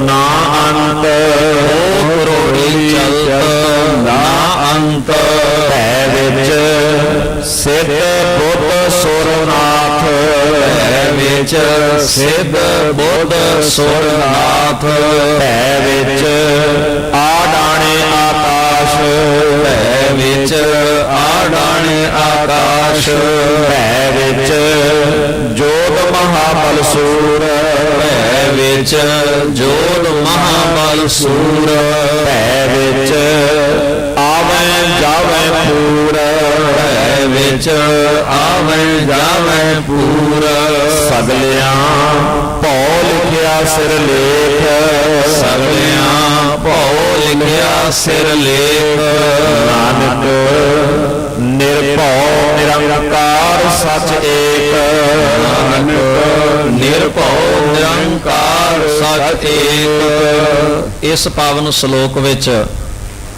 ਇੱਕ ਸ਼ਬਦ ਫੇਰ ਰਿਪੀਟ ਹੋ ਰਿਹਾ, ਭੈ। ਭੈ ਦਾ ਅਰਥ ਇੱਥੇ ਡਰ ਨਹੀਂ ਹੈ, ਭੈ ਦਾ ਅਰਥ ਇੱਥੇ ਰੱਬੀ ਹੁਕਮ ਹੈ ਵੀ ਕੁਦਰਤ ਦਾ ਇਹ ਸਾਰਾ ਪਸਾਰਾ ਜਿਹੜਾ ਉਸ ਪ੍ਰਮਾਤਮਾ ਦੇ ਹੁਕਮ ਦੇ ਅਨੁਕੂਲ, ਹੁਕਮ ਦੇ ਅਨੁਸਾਰ ਹੀ ਚੱਲ ਰਿਹਾ ਹੈ, ਜਿਸ ਨੂੰ ਆਪਾਂ ਜਪਜੀ ਸਾਹਿਬ ਦੀ ਪਾਵਨ ਬਾਣੀ ਚ ਪੜਿਆ, ਹੁਕਮੈ ਅੰਦਰ ਸਭ ਕੋ ਬਾਹਰ ਹੁਕਮ ਨਾ ਕੋਏ, ਨਾਨਕ ਹੁਕਮੈ ਜੇ ਬੁੱਝੈ ਤਾਂ ਹਉਮੈ ਕਹੈ ਨਾ ਕੋਏ। ਹੁਣ ਖਿਆਲ ਦੇਣ ਵਾਲੀਆਂ ਪੰਕਤੀਆਂ ਕਿੰਨੀਆਂ ਪਿਆਰੀਆਂ ਸਨ। ਭੈ ਵਿੱਚ ਇੰਦ ਫਿਰੈ, ਬੱਦਲ, ਇੰਦ ਦਾ ਅਰਥ ਇੱਥੇ ਬੱਦਲ ਹੈ, ਮੀਂਹ ਵਾਲੀ ਤਾਕਤ। ਇਸ ਤੋਂ ਅੱਗੇ ਬਚਨ ਆਇਆ ਭੈ ਵਿੱਚ ਸੂਰਜ, ਭੈ ਵਿੱਚ ਚੰਦ। ਹੁਣ ਤੁਸੀਂ ਪੜ੍ਹ ਲਿਆ ਨਾ ਜੀ, ਦਰਸ਼ਨ ਵੀ ਕਰ ਲਏ ਨੇ, ਗਾ ਵੀ ਲਿਆ ਹੈ। ਤੇ ਫਿਰ ਜਦੋਂ ਕਰਵਾ ਚੌਥ ਦਾ ਵਰਤ ਰੱਖਦੀਆਂ ਨੇ ਬੀਬੀਆਂ ਤੇ ਛਾਨਣੀ ਰਾਹੀਂ ਚੰਦਰਮਾ ਨੂੰ ਵੇਖਦੀਆਂ ਨੇ ਤੇ ਉਹਦੇ ਕੋਲੋਂ ਕੀ ਮੰਗ ਕਰਦੀਆਂ ਨੇ ਜੀ? ਮੇਰੇ ਪਤੀ ਦੀ ਉਮਰ ਲੰਮੀ ਹੋ ਜਾਏ। ਉਹ ਤਾਂ ਵਿਚਾਰਾ ਆਪ ਭੈ ਚ ਆ, ਉਹ ਤਾਂ ਆਪ ਗਾਂ ਕਿਸੇ ਦੇ ਹੁਕਮ ਦੀ ਪਾਲਣਾ ਕਰ ਰਿਹਾ। ਜਿਸ ਸੂਰਜ ਨੂੰ ਆਪਾਂ ਸਵੇਰੇ ਪਾਣੀ ਚੜਾ ਰਹੇ ਆ ਲੋਕਾਂ ਦੀ ਦੇਖਾ ਦੇਖੀ, ਗੁਰੂ ਨਾਨਕ ਮਹਾਰਾਜ ਕਹਿੰਦੇ ਉਹ ਤਾਂ ਆਪ ਕਿਸੇ ਦੇ ਹੁਕਮ ਦੇ ਅਨੁਕੂਲ ਚੱਲ ਰਿਹਾ, ਉਹ ਤਾਂ ਵਿਚਾਰਾ ਨੌਕਰ ਆ, ਉਹ ਤਾਂ ਆਪ ਨੌਕਰ ਆ। ਤੇ ਗੁਰੂ ਗ੍ਰੰਥ ਸਾਹਿਬ ਮਹਾਰਾਜ ਦੀ ਬਾਣੀ ਦੇ ਵਿੱਚ ਲਿਖਿਆ ਹੋਇਆ ਕਿ ਜਿਹੜਾ ਠਾਕੁਰ ਛੋੜ ਦਾਸੀ ਕੋ ਸਿਮਰੈ, ਇਹ ਮਾਲਕ ਨੂੰ ਛੱਡ ਦਿੱਤਾ ਤੇ ਨੌਕਰ ਦੇ ਗੋਡੀ ਪੈਰੀ ਹੱਥ ਲਾ ਰਿਹਾ। ਠਾਕੁਰ ਛੋੜ ਦਾਸੀ ਕੋ ਸਿਮਰੈ, ਅੱਗੇ ਕੀ ਲਿਖਿਆ ਜੀ? ਐਸੇ ਅੰਧ ਅਗਿਆਨਾ। ਗੁਰੂ ਕਹਿੰਦੇ ਉਹ ਮੂਰਖ ਨੇ, ਅਗਿਆਨੀ ਨੇ, ਜਿਹੜੇ ਮਾਲਕ ਨੂੰ ਛੱਡ ਦਿੰਦੇ, ਨੌਕਰਾਂ ਦੇ ਮਗਰ ਮਗਰ ਮਗਰ ਮਗਰ ਤੁਰੇ ਫਿਰਦੇ ਨੇ। ਹੁਣ ਚੰਦਰਮਾ, ਸੂਰਜ, ਬੱਦਲ, ਇਹ ਸਾਰੇ ਕੀ ਨੇ? ਰੱਬ ਦੀ ਪੈਦਾ ਕੀਤੀ ਹੋਈ ਕੁਦਰਤ ਦੇ ਇੱਕ ਛੋਟੇ ਛੋਟੇ ਹਿੱਸੇ ਨੇ, ਆਪਣੀ ਕਾਰ ਕਰ ਰਹੇ ਨੇ। ਔਰ ਅਖੀਰ ਦੇ ਉੱਤੇ ਕਿੱਡਾ ਪਿਆਰਾ ਬਚਨ ਮਹਾਰਾਜ ਨੇ ਕੀਤਾ, ਸਗਲਿਆਂ ਭਉ, ਸਾਰਿਆਂ ਦੇ ਸਿਰ, ਸਗਲਿਆਂ ਭਉ ਲਿਖਿਆ ਸਿਰ ਲੇਖ, ਨਾਨਕ ਨਿਰਭਉ ਨਿਰੰਕਾਰ ਸਚ ਏਕ। ਉਹ ਕੇਵਲ ਇੱਕੋ ਇੱਕ ਅਕਾਲ ਪੁਰਖ ਵਾਹਿਗੁਰੂ ਪ੍ਰਮਾਤਮਾ, ਜਿਹਦਾ ਸਰੂਪ ਮੰਗਲਾ ਚਰਨ ਦੇ ਵਿੱਚ ਆਪਾਂ ਪੜ੍ਹਿਆ ਇੱਕ ਓੰਕਾਰ ਤੋਂ ਗੁਰਪ੍ਰਸਾਦ ਤੱਕ, ਉਹਨੂੰ ਕੋਈ ਡਰ ਨਹੀਂ, ਉਹ ਕਿਸੇ ਦੇ ਹੁਕਮ ਵਿੱਚ ਨਹੀਂ ਹੈ, ਉਹ ਨਿਰੰਕਾਰ ਆਕਾਰ ਤੋਂ ਰਹਿਤ ਹੈ। ਆਓ ਉਸ ਵਾਹਿਗੁਰੂ ਨੂੰ ਛੱਡ ਕੇ ਅਸੀਂ ਕਿਵੇਂ ਭੁਲੇਖਿਆਂ ਵਿੱਚ ਪਏ ਤੇ ਗੁਰੂ ਨਾਨਕ ਮਹਾਰਾਜ ਨੇ ਸਾਡੇ ਮਨ ਨੂੰ ਕਿਵੇਂ ਮੋੜਾ ਦਿੱਤਾ, ਆਪਾਂ ਅਗਲੇ ਸ਼ਲੋਕ ਵਿੱਚ ਪਾਠ ਸ਼ਰਵਣ ਕਰਦੇ ਹਾਂ। ਇੱਕ ਥੋੜਾ ਜਿਹਾ ਹੋਰ ਧਿਆਨ ਦੇਣ ਦੀ ਲੋੜ ਹੈ। ਜਦੋਂ ਇਕੱਠੇ ਨਾਮ ਆਉਂਦੇ ਹਨ, ਨਾਮ ਆਉਂਦੇ ਹਨ, ਉਹਨਾਂ ਨਾਮਾਂ ਦੇ ਵਿੱਚ ਵਿਸ਼ਰਾਮ ਦੇਣਾ ਬੜਾ ਜ਼ਰੂਰੀ ਹੈ। ਜਿਸ ਤਰ੍ਹਾਂ ਸ਼ਲੋਕ ਮਹੱਲਾ ਪਹਿਲਾ, ਸ਼ਲੋਕ ਮਹੱਲਾ ਆਪਾਂ ਪੜ੍ਹ ਜਾਂਦੇ ਹਾਂ, ਸ਼ਲੋਕ ਵੱਖਰਾ ਨਾਮ ਹੈ ਤੇ ਮਹੱਲਾ ਜਿਹੜਾ ਵੀ ਵੱਖਰਾ ਹੈ। ਸੋਰਠ ਮਹੱਲਾ ਪਹਿਲਾ, ਸੋਰਠ ਰਾਗ ਦਾ ਨਾਂ ਆ ਤੇ ਮਹੱਲਾ ਗੁਰੂ ਸਾਹਿਬ ਦਾ ਨਾਂ ਹੈ। ਦੋ ਨਾਮ ਇਕੱਠੇ ਨਹੀਂ, ਇਸ ਲਈ ਸ਼ਲੋਕ ਦੇ ਤੋਂ ਥੋੜਾ ਹਲਕਾ ਵਿਸ਼ਰਾਮ ਦੇਣਾ ਆ। ਰਾਗ ਉੱਤੇ ਵੀ ਵਿਸ਼ਰਾਮ ਦੇਣਾ ਆ, ਸੋਦਰ ਦਾ ਪਾਠ ਪੜ੍ਹਦੇ ਆ, ਆਪਾਂ ਇੱਕੋ ਸਪੀਡ ਵਿੱਚ ਪੜ੍ਹ ਜਾਂਦੇ ਆ, ਫਿਰ ਸਾਨੂੰ ਪਤਾ ਨਹੀਂ ਲੱਗਦਾ ਵੀ ਗੁਰੂ ਸਾਹਿਬ ਨੇ ਉਪਦੇਸ਼ ਕੀ ਦਿੱਤਾ। ਤੋ ਰਾਗ ਅੰਦਰ ਤੇ ਗੁਰੂ ਸਾਹਿਬ ਦੇ ਜਿਹੜਾ ਮਹਿਲਾ ਹੈ ਇਹਦੇ ਵਿੱਚ ਥੋੜਾ ਜਿਹਾ ਪੌਜ ਵਿਸ਼ਰਾਮ ਦੇਣ ਦੀ ਸਾਨੂੰ ਜ਼ਰੂਰਤ ਹੈ। ਹਾਂਜੀ। ਮਹਲਾ ਪਹਿਲਾ। ਮਹਲਾ ਪਹਿਲਾ। ਨਾਨਕ ਨਿਰਭਉ ਨਿਰੰਕਾਰ। ਨਾਨਕ ਨਿਰਭਉ ਨਿਰੰਕਾਰ। ਥੋੜਾ ਜਿਹਾ ਸਾਧ ਸੰਗਤ ਫਿਰ ਧਿਆਨ ਨਾਲ, ਪਹਿਲਾਂ ਗਿਆਨੀ ਜੀ ਨੇ ਆਪ ਜੀ ਨੂੰ ਥੋੜਾ ਜਿਹਾ ਸੂਚਿਤ ਕੀਤਾ ਸੀ। ਨਾਨਕ ਨਿਰਭਉ ਨਿਰੰਕਾਰ ਸਿੱਧਾ ਪਾਠ ਨਹੀਂ ਹੈ।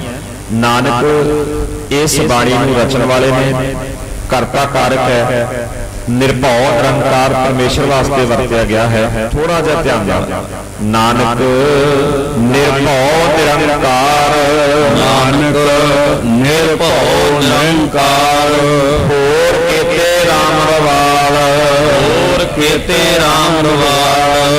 ਕੀਤੀਆਂ ਕੰਨ ਕਹਾਣੀਆਂ। ਕੀਤੀਆਂ ਕੰਨ ਕਹਾਣੀਆਂ। ਕੀਤੇ ਵੇਦ ਵਿਚਾਰ। ਕੀਤੇ ਵੇਦ ਵਿਚਾਰ। ਕੀਤੇ ਨੱਚੈ ਮੰਗਤੇ। ਕੀਤੇ ਨੱਚੈ ਮੰਗਤੇ। ਗੇੜ ਮੋੜ ਪੂਰੇ ਤਾਲ। ਗੇੜ ਮੋੜ ਪੂਰੇ ਤਾਲ। ਬਾਜ਼ਾਰੀ ਬਾਜ਼ਾਰ ਮੈਂ। ਬਾਜ਼ਾਰੀ ਬਾਜ਼ਾਰ ਮੈਂ। ਆਏ ਕੱਢੇ ਬਾਜ਼ਾਰ। ਆਏ ਕੱਢੇ ਬਾਜ਼ਾਰ। ਗਾਵੇਂ ਰਾਜੇ ਰਾਣੀਆਂ। ਗਾਵੇਂ ਰਾਜੇ ਰਾਣੀਆਂ। ਬੋਲੇ ਆਲ ਪਤਾਲ। ਬੋਲੇ ਆਲ ਪਤਾਲ। ਲੱਖ ਟਕਿਆਂ ਕੇ ਮੁੰਦੜੇ। ਲੱਖ ਟਕਿਆਂ ਕੇ ਮੁੰਦੜੇ। ਲੱਖ ਟਕਿਆਂ ਕੇ ਹਾਰ। ਲੱਖ ਟਕਿਆਂ ਕੇ ਹਾਰ। ਜਿਤ ਤਨ ਪਾਈਐ ਨਾਨਕਾ। ਜਿਤ ਤਨ ਪਾਈਐ ਨਾਨਕਾ। ਸੇ ਤਨ ਹੋਵੇ ਸ਼ਾਰ। ਸੇ ਤਨ ਹੋਵੇ ਸ਼ਾਰ। ਗਿਆਨ ਨਾ ਗੱਲੇ ਢੂੰਡੀਐ। ਗਿਆਨ ਨਾ ਗਲੀ ਢੂੰਡੀਐ। ਕਥਨਾ ਕਰੜਾ ਸਾਰ। ਕਥਨਾ ਕਰੜਾ ਸਾਰ। ਕਰਮ ਮਿਲੈ ਤਾਂ ਪਾਈਐ। ਕਰਮ ਮਿਲੈ ਤਾਂ ਪਾਈਐ। ਹੋਰ ਹਿਕਮਤ ਹੁਕਮ ਖੁਆਰ। ਹੋਰ ਹਿਕਮਤ ਹੁਕਮ ਖੁਆਰ। ਹਾਂਜੀ, ਇਹ ਸ਼ਲੋਕ ਦੂਸਰਾ ਸ਼ਲੋਕ ਹੈ। ਪਹਿਲੇ ਸ਼ਲੋਕ ਦੀਆਂ ਅਖੀਰਲੀਆਂ ਪੰਕਤੀਆਂ ਸਨ। ਨਾਨਕ ਨਿਰਭਉ ਨਿਰੰਕਾਰ ਸੱਚ ਏਕ। ਅਗਲਾ ਸ਼ਲੋਕ ਆਰੰਭ ਹੋ ਗਿਆ ਜੀ। ਨਾਨਕ ਨਿਰਭਉ ਨਿਰੰਕਾਰ ਹੋਰ ਕੀਤੇ ਰਾਮ ਰਵਾਲ। ਹੋਰ ਕੀਤੇ ਰਾਮ ਰਵਾਲ। ਰਵਾਲ ਦਾ ਅਰਥ ਖਾਕ, ਧੂੜ, ਮਿੱਟੀ। ਗੁਰੂ ਸਾਹਿਬ ਜੀ ਕਹਿੰਦੇ ਹੈ ਨਾਨਕ, ਉਹ ਅਕਾਲ ਪੁਰਖ ਵਾਹਿਗੁਰੂ ਨਿਰਭਉ ਹੈ, ਉਹਨੂੰ ਕਿਸੇ ਦਾ ਡਰ ਨਹੀਂ, ਉਹ ਕਿਸੇ ਦੇ ਹੁਕਮ ਵਿੱਚ ਨਹੀਂ ਚੱਲਦਾ। ਨਿਰੰਕਾਰ, ਉਹ ਤਾਂ ਆਕਾਰ ਤੋਂ ਰਹਿਤ, ਉਹਦਾ ਤੇ ਕੋਈ ਆਕਾਰ ਹੀ ਨਹੀਂ, ਉਹਦਾ ਕੋਈ ਸਰੂਪ ਨਹੀਂ, ਉਹਦਾ ਕੋਈ ਸਰੀਰ ਨਹੀਂ। ਇਹ ਗੱਲ ਤਾਂ ਆਪਾਂ ਮੰਗਲਾਚਰਨ ਚ ਪੜ੍ਹੀ। ਅਜੂਨੀ, ਜਿਹੜਾ ਜੂਨਾ ਚ ਨਹੀਂ ਆਉਂਦਾ। ਸੈ ਭੰਗ, ਜਿਹਨੂੰ ਆਪਾਂ ਬਣਾ ਨਹੀਂ ਸਕਦੇ। ਹੁਣ ਗੁਰੂ ਪਿਆਰ ਵਾਲਿਓ, ਪਰ ਸਾਡੇ ਮਨ ਦੇ ਭੁਲੇਖੇ ਮਹਾਰਾਜ ਨੇ ਕੱਢਣੇ ਸਨ। ਹਜ਼ੂਰ ਨੇ ਆਖਿਆ ਕੋਈ ਇਸ ਧਰਤੀ ਦੇ ਉੱਤੇ ਕੋਈ ਸਰੀਰਕ ਰੂਪ ਵਿੱਚ ਵਿਚਰਦਾ, ਕੋਈ ਰੂਪ ਰੇਖ ਤੇ ਬਣਾਵਟ ਵਾਲਾ ਰੱਬ ਨਹੀਂ ਹੋ ਸਕਦਾ। ਬਾਕੀ ਜੋ ਮਰਜ਼ੀ ਹੋਵੇ, ਉਹ ਭਗਵਾਨ ਨਹੀਂ ਹੋ ਸਕਦਾ। ਗੁਰੂ ਨਾਨਕ ਮਹਾਰਾਜ ਨੇ ਆਖਿਆ ਉਹਨੂੰ ਤੁਸੀਂ ਧਰਮਾਤਮਾ ਕਹਿ ਲਓ, ਉਹਨੂੰ ਤੁਸੀਂ ਨੇਕ ਰਾਜਾ ਕਹਿ ਲਓ, ਉਹਨੂੰ ਤੁਸੀਂ ਚੰਗਾ ਇਨਸਾਨ ਕਹਿ ਲਓ, ਇਹ ਜੋ ਤੁਸੀਂ ਮਰਜ਼ੀ ਨਾਮ ਦੇ ਸਕਦੇ ਹੋ। ਪਰ ਭਗਵਾਨ ਜਿਹੜਾ ਹੈ, ਉਹ ਨਾ ਤਾਂ ਕਿਸੇ ਦੇ ਹੁਕਮ ਚ ਆਉਂਦਾ ਤੇ ਨਾ ਹੀ ਉਹ ਆਕਾਰ ਵਿੱਚ ਆ ਸਕਦਾ।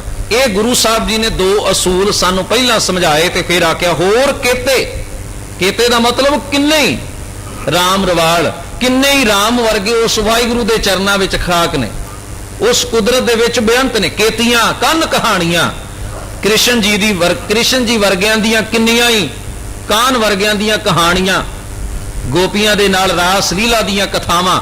ਕੀਤੀਆਂ ਕੰਨ ਕਹਾਣੀ ਇਸ ਕੁਦਰਤ ਚ ਬੜੀਆਂ ਹੁੰਦੀਆਂ ਰਹਿਣਗੀਆਂ, ਬੜੀਆਂ ਹੁੰਦੀਆਂ ਆਈਆਂ। ਕੀਤੇ ਵੇਦ ਵਿਚਾਰ, ਕਿੰਨੇ ਹੀ, ਇੱਥੇ ਚਾਰ ਦੀ ਗੱਲ ਹੀ ਨਹੀਂ ਕੀਤੀ ਮਹਾਰਾਜ ਨੇ। ਕੀਤੇ ਵੇਦ ਵਿਚਾਰ, ਕਿੰਨੇ ਹੀ ਵੇਦ ਹੋਣਗੇ, ਕਿੰਨੀਆਂ ਹੀ ਵਿਚਾਰਾਂ ਤੁਰਦੀਆਂ ਰਹਿਣਗੀਆਂ। ਉਹਦੀ ਕੁਦਰਤ ਏਡੀ ਬੇਅੰਤ ਹੈ। ਉੱਥੇ ਕਿਤੇ ਇੱਕ ਰਾਮ ਨਹੀਂ, ਇੱਕ ਕ੍ਰਿਸ਼ਨ ਨਹੀਂ, ਅਣਗਿਣਤ ਲੋਕ ਆਏ, ਅਣਗਿਣਤ ਲੋਕ ਚਲੇ ਗਏ। ਪਰ ਮੇਰੇ ਵਾਹਿਗੁਰੂ ਦੀ ਖਾਸੀਅਤ ਇਹ ਹੈ, ਉਹਨੂੰ ਨਾ ਕਿਸੇ ਦੇ ਭੈ ਚ ਰਹਿਣਾ ਪੈਂਦਾ ਤੇ ਨਾ ਉਹ ਆਕਾਰ ਵਿੱਚ ਆਉਂਦਾ। ਇਹ ਉਹਦੀ ਵਡਿਆਈ ਹੈ। ਇਸ ਕਰਕੇ ਗੁਰੂ ਪਿਆਰ ਵਾਲਿਓ, ਅੱਗੇ ਜਿਹੜੀ ਗੱਲ ਹਜ਼ੂਰ ਨੇ ਆਖੀ ਵੀ ਕਰਮ ਮਿਲੈ ਤਾਂ ਪਾਈਐ, ਬਖਸ਼ਿਸ਼ ਨਾਲ ਉਹਦਾ ਦਰ ਮਿਲਦਾ ਹੈ, ਗੁਰੂ ਦੀ ਕਿਰਪਾ ਦੇ ਨਾਲ ਉਸ ਰਾਹ ਦੇ ਉੱਤੇ ਤੁਰ ਸਕੀਦਾ। ਹੋਰ ਹਿਕਮਤ ਹੁਕਮ ਖੁਆਰ, ਗੁਰੂ ਨੇ ਆਖਿਆ ਹੋਰ ਜਿਹੜੀਆਂ ਹਿਕਮਤ ਦਾ ਮਤਲਬ ਕੀ ਹੈ ਜੀ? ਹੁਜਤਾਂ ਨੇ ਸਾਡੀਆਂ ਹੁਜਤਾਂ ਨੇ, ਸਾਡੀ ਦਲੀਲਬਾਜ਼ੀ ਹੈ, ਸਾਡੀ ਆਪਣੀ ਚਤੁਰਾਈ ਹੈ।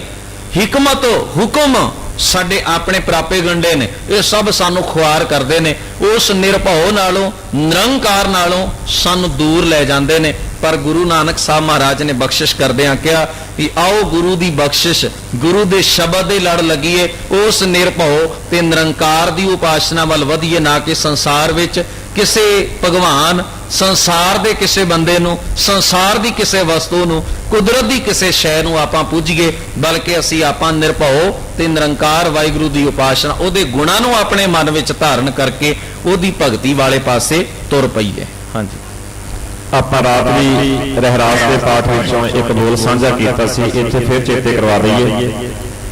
ਨਾਨਕ ਨਿਰਭਉ ਨਿਰੰਕਾਰ ਹੋਰ ਕੀਤੇ RAM ਰਵਾਲ, ਕੀਤੀਆਂ ਕੰਨ ਕਹਾਣੀਆਂ ਕੀਤੇ ਵੇਦ ਵਿਚਾਰ। ਜਿਵੇਂ ਵੀਰ ਜੀ ਨੇ ਦੱਸਿਆ ਹੈ ਕਿ ਕੋਈ ਸਾਡਾ ਬਣਾਇਆ ਭਗਵਾਨ ਨਹੀਂ ਹੋ ਸਕਦਾ, ਉਹ ਨਿਰੰਕਾਰ ਜਿਹੜਾ ਆਕਾਰ ਤੋਂ ਰਹਿਤ ਹੈ, ਸਰਬ ਵਿਆਪਕ ਹੈ, ਜਿਹਨੂੰ ਕਿਸੇ ਦਾ ਡਰ ਨਹੀਂ, ਨਾ ਡਰਦਾ ਹੈ। ਆਪਾਂ ਰਾਤ ਸਾਂਝ ਕੀਤੀ ਸੀ ਰਹਿਰਾਸ ਜੀ ਦੇ ਪਾਠ ਵਿੱਚੋਂ।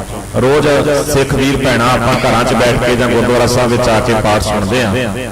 ਕਿੰਨੇ ਪਿਆਰੇ ਬੋਲ ਨੇ ਸਤਿਗੁਰੂ ਜੀ ਦੇ, ਗੁਣ ਇਹੋ ਹੋਰ ਨਾਹੀ ਕੋਈ, ਹੋਰ ਨਾਹੀ ਕੋਏ, ਨਾ ਕੋ ਹੋਆ ਨਾ ਕੋ ਹੋਏ। ਉੱਥੇ ਹੀ ਆਪਾਂ ਰਹਿਰਾਸ ਜੀ ਦੇ ਪਾਠ ਵਿੱਚ ਇਹ ਵੀ ਸਤਿਗੁਰੂ ਜੀ ਦੇ ਬੋਲ ਬੜੇ ਪਿਆਰੇ ਪੜ੍ਹਦੇ ਆ। ਨਾ ਉਹ ਮਰੈ ਨਾ ਹੋਵੇ ਸੋਗ ਦੇਂਦਾ ਰਹਿ, ਨਾ ਚੁੱਕੈ, ਉਹਦੇ ਭੰਡਾਰੇ ਕਦੀ ਮੁੱਕਦੇ ਨਹੀਂ, ਉਹ ਮਰਦਾ ਵੀ ਨਹੀਂ, ਇਸ ਕਰਕੇ ਉੱਥੇ ਸੋਗ ਵੀ ਕੋਈ ਨਹੀਂ।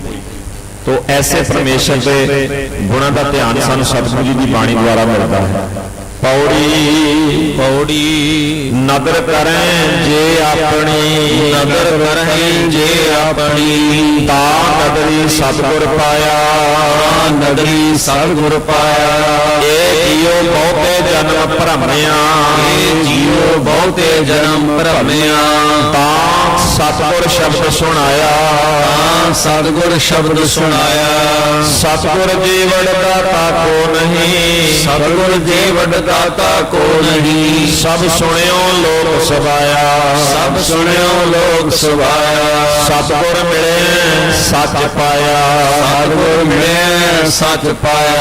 ਆਮ ਤੌਰ ਤੇ ਇੱਥੇ ਪਾਠ ਜਦੋਂ ਅਸੀਂ ਬੇਧਿਆਨੇ ਹੋ ਕੇ ਕਰਦੇ ਹਾਂ ਤਾਂ ਸਤਿਗੁਰ ਮਿਲੀਏ ਹੀ ਪਾਠ ਕਰੀ ਜਾਂਦੇ ਹਾਂ। ਲੱਲੇ ਨੂੰ ਸਿਹਾਰੀ ਲੱਗੀ ਹੈ, ਮਿਲੀਏ ਪਾਠ ਨਹੀਂ ਹੈ, ਇੱਥੇ ਮਿਲਿਆ। ਲੱਲੇ ਦੀ ਸਿਹਾਰੀ ਦਾ ਉਚਾਰਨ ਸਿਹਾਰੀ ਦੇ ਵਿੱਚ ਹੀ ਕਰਨਾ ਚਾਹੀਦਾ ਹੈ। ਸਤਿਗੁਰ ਮਿਲਿਆ ਸੱਚ ਪਾਇਆ, ਸਤਿਗੁਰ ਮਿਲਿਆ ਸੱਚ ਪਾਇਆ। ਜਿਨੇ ਵਿੱਚੋਂ ਆਪ ਗਵਾਇਆ, ਜਿਨੀ ਵਿੱਚੋਂ ਆਪ ਗਵਾਇਆ। ਜਿਨ ਸੱਚੋ ਸੱਚ ਬੁਝਾਇਆ, ਜਿਨ ਸੱਚੋ ਸੱਚ ਬੁਝਾਇਆ। ਆਪ ਜੀ ਨੇ 4 ਨੰਬਰ ਪੌੜੀ ਦਾ ਪਾਠ ਪੜਿਆ ਸੁਣਿਆ ਹੈ। ਇਸ ਸਾਰੀ ਪੌੜੀ ਦੇ ਵਿੱਚ ਗੁਰੂ ਦੀ ਪ੍ਰਾਪਤੀ, ਗੁਰੂ ਦੇ ਗੁਣਾਂ ਦੇ ਨਾਲ, ਗੁਰੂ ਦੇ ਉਪਦੇਸ਼ ਨਾਲ ਇੱਕ ਸੁਰ ਹੋ ਕੇ ਕਿਵੇਂ ਸੱਚ ਦੀ ਪ੍ਰਾਪਤੀ ਕਰਨੀ ਹੈ, ਉਹਦੇ ਲਈ ਇੱਕ ਸ਼ਰਤ ਨਿਯਤ ਹੋ ਗਈ ਵੀ ਸਤਿਗੁਰ ਮਿਲਿਆ ਸੱਚ ਪਾਇਆ, ਸੱਚ ਪ੍ਰਮਾਤਮਾ ਨਾਲ ਸਾਂਝ ਬਣ ਗਈ। ਪਰ ਇੱਕ ਸ਼ਰਤ ਵੱਡੀ ਹੈ, ਕੰਡੀਸ਼ਨ ਹੈ, ਜਿਨੇ ਵਿੱਚੋਂ ਆਪ ਗਵਾਇਆ। ਜਿਨ੍ਹਾਂ ਨੇ ਆਪਣੇ ਅੰਦਰੋਂ ਆਪਣੀ ਹਉਮੈ, ਆਪਣਾ ਅਹੰਕਾਰ, ਆਪਣੀਆਂ ਦਲੀਲਾਂ, ਆਪਣੀਆਂ ਹੁਜਤਾਂ ਗੁਰਮਤ ਦੇ ਜੋ ਖਿਲਾਫ ਨੇ ਉਹ ਛੱਡ ਦਿੱਤੀਆਂ ਨੇ ਤੇ ਗੁਰੂ ਦੇ ਰਾਹ ਤੇ ਤੁਰ ਪਏ ਨੇ, ਉਹਨਾਂ ਨੇ ਸੱਚ ਪਾ ਲਿਆ ਹੈ। ਤੇ ਨਾਲ ਨਾਲ ਗੁਰੂ ਸਾਹਿਬ ਜੀ ਨੇ ਇੱਕ ਇਹਦੇ ਵਿੱਚ ਇੱਕ ਪੰਕਤੀ ਆਈ ਸੀ, ਇਹ ਜੀਓ ਬਹੁਤੇ ਜਨਮ ਭਰਮਿਆ। ਜੀਓ ਦਾ ਮਤਲਬ ਹੈ ਅੰਤਰ ਆਤਮਾ ਕਰਕੇ ਆਵਾਗਮਨ ਹੋਤ ਹੈ, ਫੁਨ ਫੁਨ, ਬਾਰ ਬਾਰ ਜੋ ਆਵਾਗਮਨ ਹੋ ਰਿਹਾ ਹੈ ਉਸ ਨੂੰ ਗੁਰੂ ਸਾਹਿਬ ਜੀ ਨੇ ਬਾਣੀ ਦੇ ਵਿੱਚ ਆਖਿਆ ਵੀ ਜਿਹੜਾ ਇਹ ਬਾਰ-ਬਾਰ ਭਟਕ ਰਿਹਾ ਹੈ ਅੰਦਰੋਂ, ਕਬੂ ਜੀੜਾ ਊਬ ਚੜਦਾ ਹੈ, ਕਬੂ ਜਾਏ ਪਿਆਲੇ ਲੋਭੀ ਜੀੜਾ ਥੇਰਨਾ ਰਹਿਤ ਹੈ ਚਾਰੇ ਕੁੰਡਾ, ਇਹ ਜੀਓ ਬਹੁਤੇ ਜਨਮ ਭਰਮਿਆ। ਕੂਕਰੈ ਸ਼ੁਕਰੈ ਗਰਦ ਬਹਿ ਕਾਕੈ ਸਰਪਨੇ ਤੁਲ ਖਲੈ ਵਾਲੀ ਜਿਹੜੀ ਅਵਸਥਾ ਸੀ ਉਹਦੇ ਚੋਂ ਬਾਹਰ ਨਿਕਲ ਆਇਆ, ਕਿਉਂਕਿ ਗੁਰੂ ਨੇ ਇਹਨੂੰ ਸ਼ਬਦ ਸੁਣਾਇਆ, ਗੁਰੂ ਨੇ ਇਹਨੂੰ ਉਪਦੇਸ਼ ਦਿੱਤਾ ਹੈ। ਸੋ ਸਾਧ ਸੰਗਤ ਜੀਓ, ਸਮਾਂ 9:05 ਦਾ ਹੋ ਗਿਆ ਹੈ। ਜੇ ਤੁਹਾਡੀ ਇੱਛਾ ਹੋਵੇ ਤੇ ਆਪਾਂ ਇੱਕ ਪੌੜੀ ਦਾ ਪਾਠ ਹੋਰ ਕਰ ਸਕਦੇ ਹਾਂ, ਕਿਉਂਕਿ ਤੁਹਾਡੇ ਸਵਾਲ ਜਵਾਬ ਵੀ ਹਨ ਜਿਹੜੇ ਆਪਾਂ ਇਸ ਜਗ੍ਹਾ ਤੇ ਵਿਚਾਰਨੇ ਹਨ। ਜੇ ਤੁਸੀਂ ਆਗਿਆ ਦਿੰਦੇ ਹੋ ਤਾਂ ਆਪਾਂ ਇੱਕ ਪੌੜੀ ਦਾ ਪਾਠ ਹੋਰ ਕਰ ਲਈਏ। ਕਰ ਲਈਏ ਜੀ। ਹਾਂਜੀ। ਇੱਕ ਛੋਟਾ ਜਿਹਾ ਨੁਕਤਾ ਹੋਰ ਸਮਝਣ ਵਾਲਾ, ਗੁਰੂ ਪਿਆਰ ਵਾਲਿਓ, ਕਈ ਦਫਾ ਵਿੱਚ ਸ਼ਬਦ ਆਇਆ ਨਾ ਵੀ ਜਨਮ, ਵੀ ਵਾਰ-ਵਾਰ ਜਨਮ। ਅਸਲ ਵਿੱਚ ਕਈ ਵਾਰ ਅਸੀਂ ਸਬਜੈਕਟ ਛੱਡ ਕੇ ਤੇ ਇੱਕ ਤੁਕ ਨੂੰ ਚੁੱਕ ਕੇ ਉਹਦੇ ਆਪਾਂ ਅਸਲ ਵਿੱਚ ਸਾਰਾ ਸ਼ਲੋਕ, ਸਾਰੇ ਦੋਨੋਂ ਸ਼ਲੋਕ ਪੌੜੀ ਪੜੋਗੇ ਫਿਰ ਸੀ ਕਿਸੇ ਸਬਜੈਕਟ ਬਾਰੇ ਸਾਨੂੰ ਪਤਾ ਲੱਗਦਾ ਹੈ। ਬਹੁਤ ਦਫਾ ਇੱਕ ਤੁਕ ਨੂੰ ਚੁੱਕ ਕੇ ਆਪਾਂ ਉਹਦੇ ਅਰਥ ਜਿਹੜੇ ਆ ਵੀ ਇਹ ਜਨਮ ਆ ਗਿਆ, ਇਹ ਬਾਰ-ਬਾਰ ਜਨਮ। ਅਸਲ ਵਿੱਚ ਵਰਤਮਾਨ ਜੀਵਨ ਦੇ ਅੰਦਰ ਕਦੇ ਬੰਦਾ ਗਧੇ ਵਾਲਾ ਸੁਭਾਅ ਵਰਤਦਾ, ਕਦੇ ਕਾਂ ਵਾਲਾ ਸੁਭਾਅ ਹੈ, ਕਦੇ ਕੋਈ ਸੁਭਾਅ ਹੈ। ਇਹ ਇਸ ਸੁਭਾਅ ਦੀ ਗੱਲ ਕੀਤੀ ਗਈ ਹੈ। ਦੂਸਰੀ ਗੱਲ ਗੁਰੂ ਪਿਆਰ ਵਾਲਿਓ, ਇਹਦੇ ਵਿੱਚ ਜਿਹੜਾ ਇੱਕ ਨੁਕਤਾ ਸਮਝਣ ਵਾਲਾ ਹੈ, ਕਰਮ ਤੇ ਆਪਾਂ ਕਹਿੰਦੇ ਬਖਸ਼ਿਸ਼। ਜਿਹੜੀ ਬਖਸ਼ਿਸ਼ ਹੈ ਨਾ, ਇਹਨੂੰ ਥੋੜਾ ਸਮਝੀਏ। ਜਿਸ ਤਰ੍ਹਾਂ ਕਿਸਾਨ ਇੱਕ ਕਣਕ ਬੀਜਦਾ ਹੈ ਤੇ ਕਣਕ ਬੀਜਣ ਤੋਂ ਬਾਅਦ ਬੂਟਾ ਬਣਦਾ, ਫਿਰ ਸਿੱਟਾ ਲੱਗਦਾ ਹੈ। ਸਿੱਟਾ ਜਿਹੜਾ ਵੀ ਉਹ ਬਖਸ਼ਿਸ਼ ਆ। ਅਸੀਂ ਸਿੱਧਾ ਹੀ ਸਿੱਟਾ ਜ਼ਮੀਨ ਚੋਂ ਕੱਢਣ ਦਾ ਯਤਨ ਕਰ ਰਹੇ ਹਾਂ। ਗੁਰੂ ਸਾਹਿਬ ਦੇ ਉਪਦੇਸ਼ ਉੱਤੇ ਚੱਲਾਂਗੇ, ਫਿਰ ਸਾਡੇ ਤੇ ਗੁਣਾਂ ਦੀ ਬਖਸ਼ਿਸ਼ ਹੋਏਗੀ। ਹਾਂਜੀ। ਸ਼ਲੋਕ ਮਹਲਾ ਪਹਿਲਾ। ਸ਼ਲੋਕ ਮਹਲਾ ਪਹਿਲਾ। ਘੜੀਆਂ ਸਭੇ ਗੋਪੀਆਂ, ਘੜੀਆਂ ਸਭੇ ਗੋਪੀਆਂ, ਪਹਿਰ ਕੰਨ ਗੋਪਾਲ, ਪਹਿਰ ਕੰਨ ਗੋਪਾਲ, ਗਹਿਣੇ ਪਾਉਣ ਪਾਣੀ ਬੈ ਸੰਤਰ, ਗਹਿਣੇ ਪਾਉਣ ਪਾਣੀ ਬੈ ਸੰਤਰ, ਚੰਦ ਸੂਰਜ ਅਵਤਾਰ, ਚੰਦ ਸੂਰਜ ਅਵਤਾਰ, ਸਗਲੀ ਧਰਤੀ ਮਾਲ ਧਨ, ਸਗਲੀ ਧਰਤੀ ਮਾਲ ਧਨ, ਵਰਤਣ ਸਰਬ ਜੰਜਾਲ, ਵਰਤਨ ਸਰਬ ਜੰਜਾਲ, ਨਾਨਕ ਮੁਸੈ ਗਿਆਨ ਵਿਹੂਣੀ, ਨਾਨਕ ਮੁਸੈ ਗਿਆਨ ਵਿਹੂਣੀ, ਖਾਏ ਗਿਆ ਜਮਕਾਲ, ਹਾਏ ਗਿਆ ਜਮਕਾਲ। ਇਹ ਸ਼ਲੋਕ ਆਪ ਜੀ ਨੇ ਪੜਿਆ ਸੁਣਿਆ ਹੈ। ਧਰਮ ਦੇ ਨਾਮ ਦੇ ਉੱਤੇ ਜੋ ਨਾਟਕ ਚੇਟਕ, ਜਿਸ ਨੂੰ ਭਗਤੀ ਕਿਹਾ ਜਾਂਦਾ ਹੈ, ਰਾਸ ਲੀਲਾ ਪਾਈ ਜਾਂਦੀ ਹੈ, ਉਸ ਨੂੰ ਇੱਕ ਭਗਤੀ ਦਾ ਹਿੱਸਾ ਮੰਨਿਆ ਜਾਂਦਾ ਵੀ ਇਹ ਭਗਤੀ ਹੈ। ਪਰ ਗੁਰੂ ਨਾਨਕ ਮਹਾਰਾਜ ਨੇ ਸਾਡਾ ਧਿਆਨ ਇੱਕ ਬਹੁਤ ਵੱਡੀ ਪੈਂਦੀ ਹੋਈ ਰਾਸ ਵੱਲ, ਬਹੁਤ ਵੱਡੇ ਹੋ ਰਹੇ ਕੁਦਰਤ ਦੇ ਨਾਟਕ ਵੱਲ ਖਿੱਚਿਆ ਹੈ। ਗੁਰੂ ਨਾਨਕ ਮਹਾਰਾਜ ਦੀ ਇਸ ਸ਼ਲੋਕ ਦੀ ਪਹਿਲੀ ਪੰਕਤੀ ਜਿਹੜੀ ਹੈ ਉਹ ਹੈ, ਘੜੀਆਂ ਸਭੇ ਗੋਪੀਆਂ। ਘੜੀਆਂ ਮਤਲਬ ਆ ਸਮਾਂ ਜਿਹੜਾ ਹੈ, ਸਮੇਂ ਦਾ ਮਾਪ ਇਹ ਗੋਪੀਆਂ ਨੇ। ਬੰਦਾ ਸਮੇਂ ਨਾਲ ਕਲੋਲ ਕਰ ਰਿਹਾ ਨਾ, ਜ਼ਿੰਦਗੀ ਖੇਡ ਰਹੀ ਹੈ ਸਮੇਂ ਦੇ ਨਾਲ। ਘੜੀਆਂ ਸਭੇ ਗੋਪੀਆਂ, ਪਹਿਰ ਕੰਨ ਗੋਪਾਲ। ਆ ਜਿਹੜੇ ਪੈਰ ਨੇ ਇਹ ਕਾਨ ਹੈ, ਇਹਦੇ ਅਧੀਨ ਸਮੇਂ ਦੀ ਛੋਟੀ ਇਕਾਈ ਘੜੀਆਂ ਖੇਡ ਰਹੀਆਂ ਹਨ। ਗੁਰੂ ਸਾਹਿਬ ਨੇ ਆਖਿਆ, ਘੜੀਆਂ ਸਭੇ ਗੋਪੀਆਂ, ਪੈਰ ਕੰਨ ਗੋਪਾਲ, ਗਹਿਣੇ ਪਾਉਣ ਪਾਣੀ। ਸਮੇਂ ਦੇ ਵੇਗ ਨਾਲ ਆ ਹਵਾ, ਪਾਣੀ, ਅੱਗ, ਜੋ ਕੁਦਰਤ ਦੀਆਂ ਚੀਜ਼ਾਂ, ਇਹ ਗਹਿਣੇ ਨੇ। ਜਿਵੇਂ ਰਾਸ ਲੀਲਾ ਵਾਲਿਆਂ ਨੇ ਪਾਏ ਹੁੰਦੇ ਨਾ, ਮੁਕਟ ਪਾਇਆ, ਗਲ ਵਿੱਚ ਮਾਲਾ ਪਾਈ, ਬਾਜੂ ਬੰਦ ਪਾਏ, ਉਹ ਸਾਰਾ ਅਸੀਂ ਵੇਖਦੇ ਹਾਂ ਵੀ ਇਹ ਰਾਸ ਪਾਉਣ ਵਾਲੇ ਨੇ। ਗੁਰੂ ਸਾਹਿਬ ਆਖਦੇ ਆ, ਹਵਾ, ਪਾਣੀ, ਅੱਗ ਜਿਹੜੀ ਹੈ ਇਹ ਗਹਿਣੇ ਨੇ। ਚੰਦ ਸੂਰਜ ਅਵਤਾਰ, ਆ ਚੰਦ ਤੇ ਸੂਰਜ ਦੋ ਅਵਤਾਰਾਂ ਦਾ ਨਾਟਕ ਕਰ ਰਹੇ ਨੇ। ਸਵੇਰੇ ਇੱਕ ਦੀ ਵਾਰੀ ਹੈ, ਸ਼ਾਮ ਨੂੰ ਦੂਸਰੇ ਦੀ ਵਾਰੀ ਹੈ। ਗੁਰੂ ਸਾਹਿਬ ਨੇ ਆਖਿਆ, ਸਗਲੀ ਧਰਤੀ ਮਾਲ ਧਨ। ਆ ਜੋ ਸਾਰੀ ਧਰਤੀ ਦਾ ਮਾਲ ਧਨ ਹੈ, ਦੌਲਤ ਹੈ। ਜਿਵੇਂ ਰਾਸ ਲੀਲਾ 'ਚ ਉਹ ਭਗਤੀ ਦਾ ਨਾਟਕ ਕਰਨ ਵਾਲਿਆਂ ਨੇ ਕਿੰਨਾ ਸਾਜੋ ਸਮਾਨ ਇਕੱਠਾ ਕੀਤਾ ਹੁੰਦਾ। ਵਰਤਨ ਸਰਬ ਜੰਜਾਲ, ਆ ਸੰਸਾਰ ਦੇ ਸਾਰੀਆਂ ਵਰਤਨ ਵਾਲੀਆਂ, ਸਾਰੇ ਜੰਜਾਲ, ਇਸ ਮਾਨੋ ਕੰਮ ਆਉਣ ਵਾਲੀਆਂ ਚੀਜ਼ਾਂ ਨੇ ਜਿਹੜੀਆਂ ਕੁਦਰਤ ਦੇ ਨਾਟਕ ਵਿੱਚ ਹਨ। ਪਰ ਗੁਰੂ ਨੇ ਆਖਿਆ, ਕਹਿਣ ਲੱਗੇ, ਵੇਖੋ ਨਾਨਕ ਮੁਸੈ ਦਾ ਅਰਥ ਲੁੱਟੀ ਜਾ ਰਹੀ ਹੈ, ਠੱਗੀ ਜਾ ਰਹੀ ਹੈ। ਗਿਆਨ ਵੀ ਹੋਣੀ, ਠੱਗਿਆ ਜਾਂਦਾ ਹੀ ਗਿਆਨ ਵੀ ਹੋਣਾ ਹੈ। ਜਿਹਦੇ ਅੰਦਰ ਗਿਆਨ ਉਹ ਨਹੀਂ ਠੱਗਿਆ ਜਾਂਦਾ, ਠੱਗਿਆ ਜਾਂਦਾ ਹੀ ਉਹ ਹੈ ਜਿਹੜਾ ਗਿਆਨ ਵੀ ਹੋਣਾ ਹੈ। ਗੁਰੂ ਨੇ ਆਖਿਆ, ਨਾਨਕ ਮੁਸੈ ਗਿਆਨ ਵੀ ਹੋਣੀ, ਗਿਆਨ ਤੋਂ ਵੀ ਹੋਣੀ, ਗਿਆਨ ਤੋਂ ਵਾਂਝੀ ਲੁਕਾਈ। ਆ ਬਸ ਐਸੇ ਨਾਟਕ ਚੇਟਕ ਵਿੱਚ ਠੱਗੀ ਜਾ ਰਹੀ। ਵਰਤਨ ਵਲੇਵੇਂ ਵਿੱਚ ਦਿਨ ਚੜ ਆਇਆ, ਰਾਤ ਪੈ ਗਈ। ਸਾਰਾ ਸਮਾਂ ਜਿਹੜਾ ਉਹ ਆਪਣੇ ਖਿਆਲਾਂ 'ਚ, ਆਪਣੇ ਵਿਕਾਰ ਭੋਗਦਿਆਂ, ਆਪਣੇ ਸਵਾਰਥ ਪੂਰੇ ਕਰਦਿਆਂ, ਕਰਮਕਾਂਡ ਕਰਦਿਆਂ ਗੁਜ਼ਰ ਗਿਆ। ਬੰਦਾ ਇਹਨਾਂ ਚੱਕਰਾਂ 'ਚ ਉਲਝਿਆ ਰਿਹਾ, ਖਾਏ ਗਿਆ, ਜਮਕਾ ਪਤਾ ਹੀ ਨਾ ਲੱਗਿਆ। ਰੱਬ ਵਾਲੇ ਪਾਸਿਓਂ ਕਦੋਂ ਦੂਰੀ ਬਣ ਗਈ ਤੇ ਆਤਮਕ ਮੌਤ ਨੇ ਕਦੋਂ ਆਤ ਬੋਚਿਆ। ਗੁਰੂ ਨੇ ਆਖਿਆ ਸੰਸਾਰ ਲੋਕਾਈ ਗਿਆਨ ਤੋਂ ਬਿਨਾਂ, ਗੁਰੂ ਦੀ ਸਿੱਖਿਆ ਤੋਂ ਬਿਨਾਂ ਐਵੇਂ ਠੱਗੀ ਜਾ ਰਹੀ ਹੈ ਜੀ। ਮਹਲਾ ਪਹਿਲਾ। ਮਹਲਾ ਪਹਿਲਾ।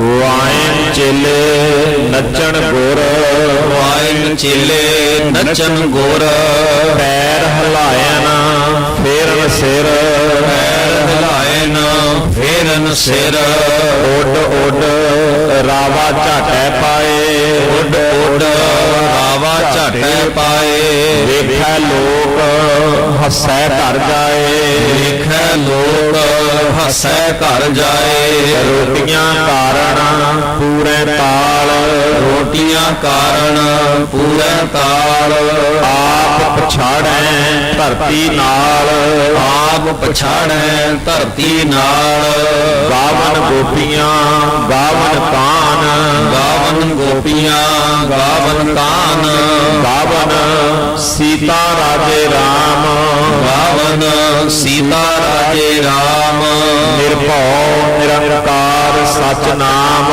ਨਿਰਭਉ ਨਿਰੰਕਾਰ ਸਚ ਨਾਮ, ਜਾਤਾ ਕੀਆ ਸਗਲ ਜਹਾਨ, ਜਾਗਾ ਕੀਆ ਸਗਲ ਜਹਾਨ, ਸੇਵਕ ਸੇਵੈ ਕਰਮ ਚੜਾਓ, ਸੇਵਕ ਸੇਵੈ ਕਰਮ ਚੜਾਓ, ਕਿੰਨੀ ਰੈਣ ਜਿਨਾ ਮਨ ਚਾਓ, ਕਿੰਨੀ ਰੈਣ ਜਿਨਾ ਮਨ ਚਾਓ, ਸਿੱਖੀ ਸਿੱਖਿਆ ਗੁਰ ਵਿਚਾਰ, ਸਿੱਖੀ ਸਿੱਖਿਆ ਗੁਰ ਵਿਚਾਰ, ਨਗਰੀ ਕਰਮ ਲੰਘਾਏ ਪਾਰ, ਨਗਰੀ ਕਰਮ ਲੰਘਾਏ ਪਾਰ, ਬੋਲੋ ਚਰਖਾ ਚੱਕੀ ਚੱਕ, ਬੋਲੂ ਚਰਖਾ ਚੱਕੀ ਚੱਕ, ਥਾਲ ਵਰੋਲੇ ਬਹੁਤ ਅਨੰਤ, ਵਾਰੋਲੇ ਬਹੁਤ ਅਨੰਤ, ਲਾਟੂ ਮਾਧਾਣੀਆਂ ਅਨਗਾ, ਲਾਟੂ ਮਾਧਾਣੀਆਂ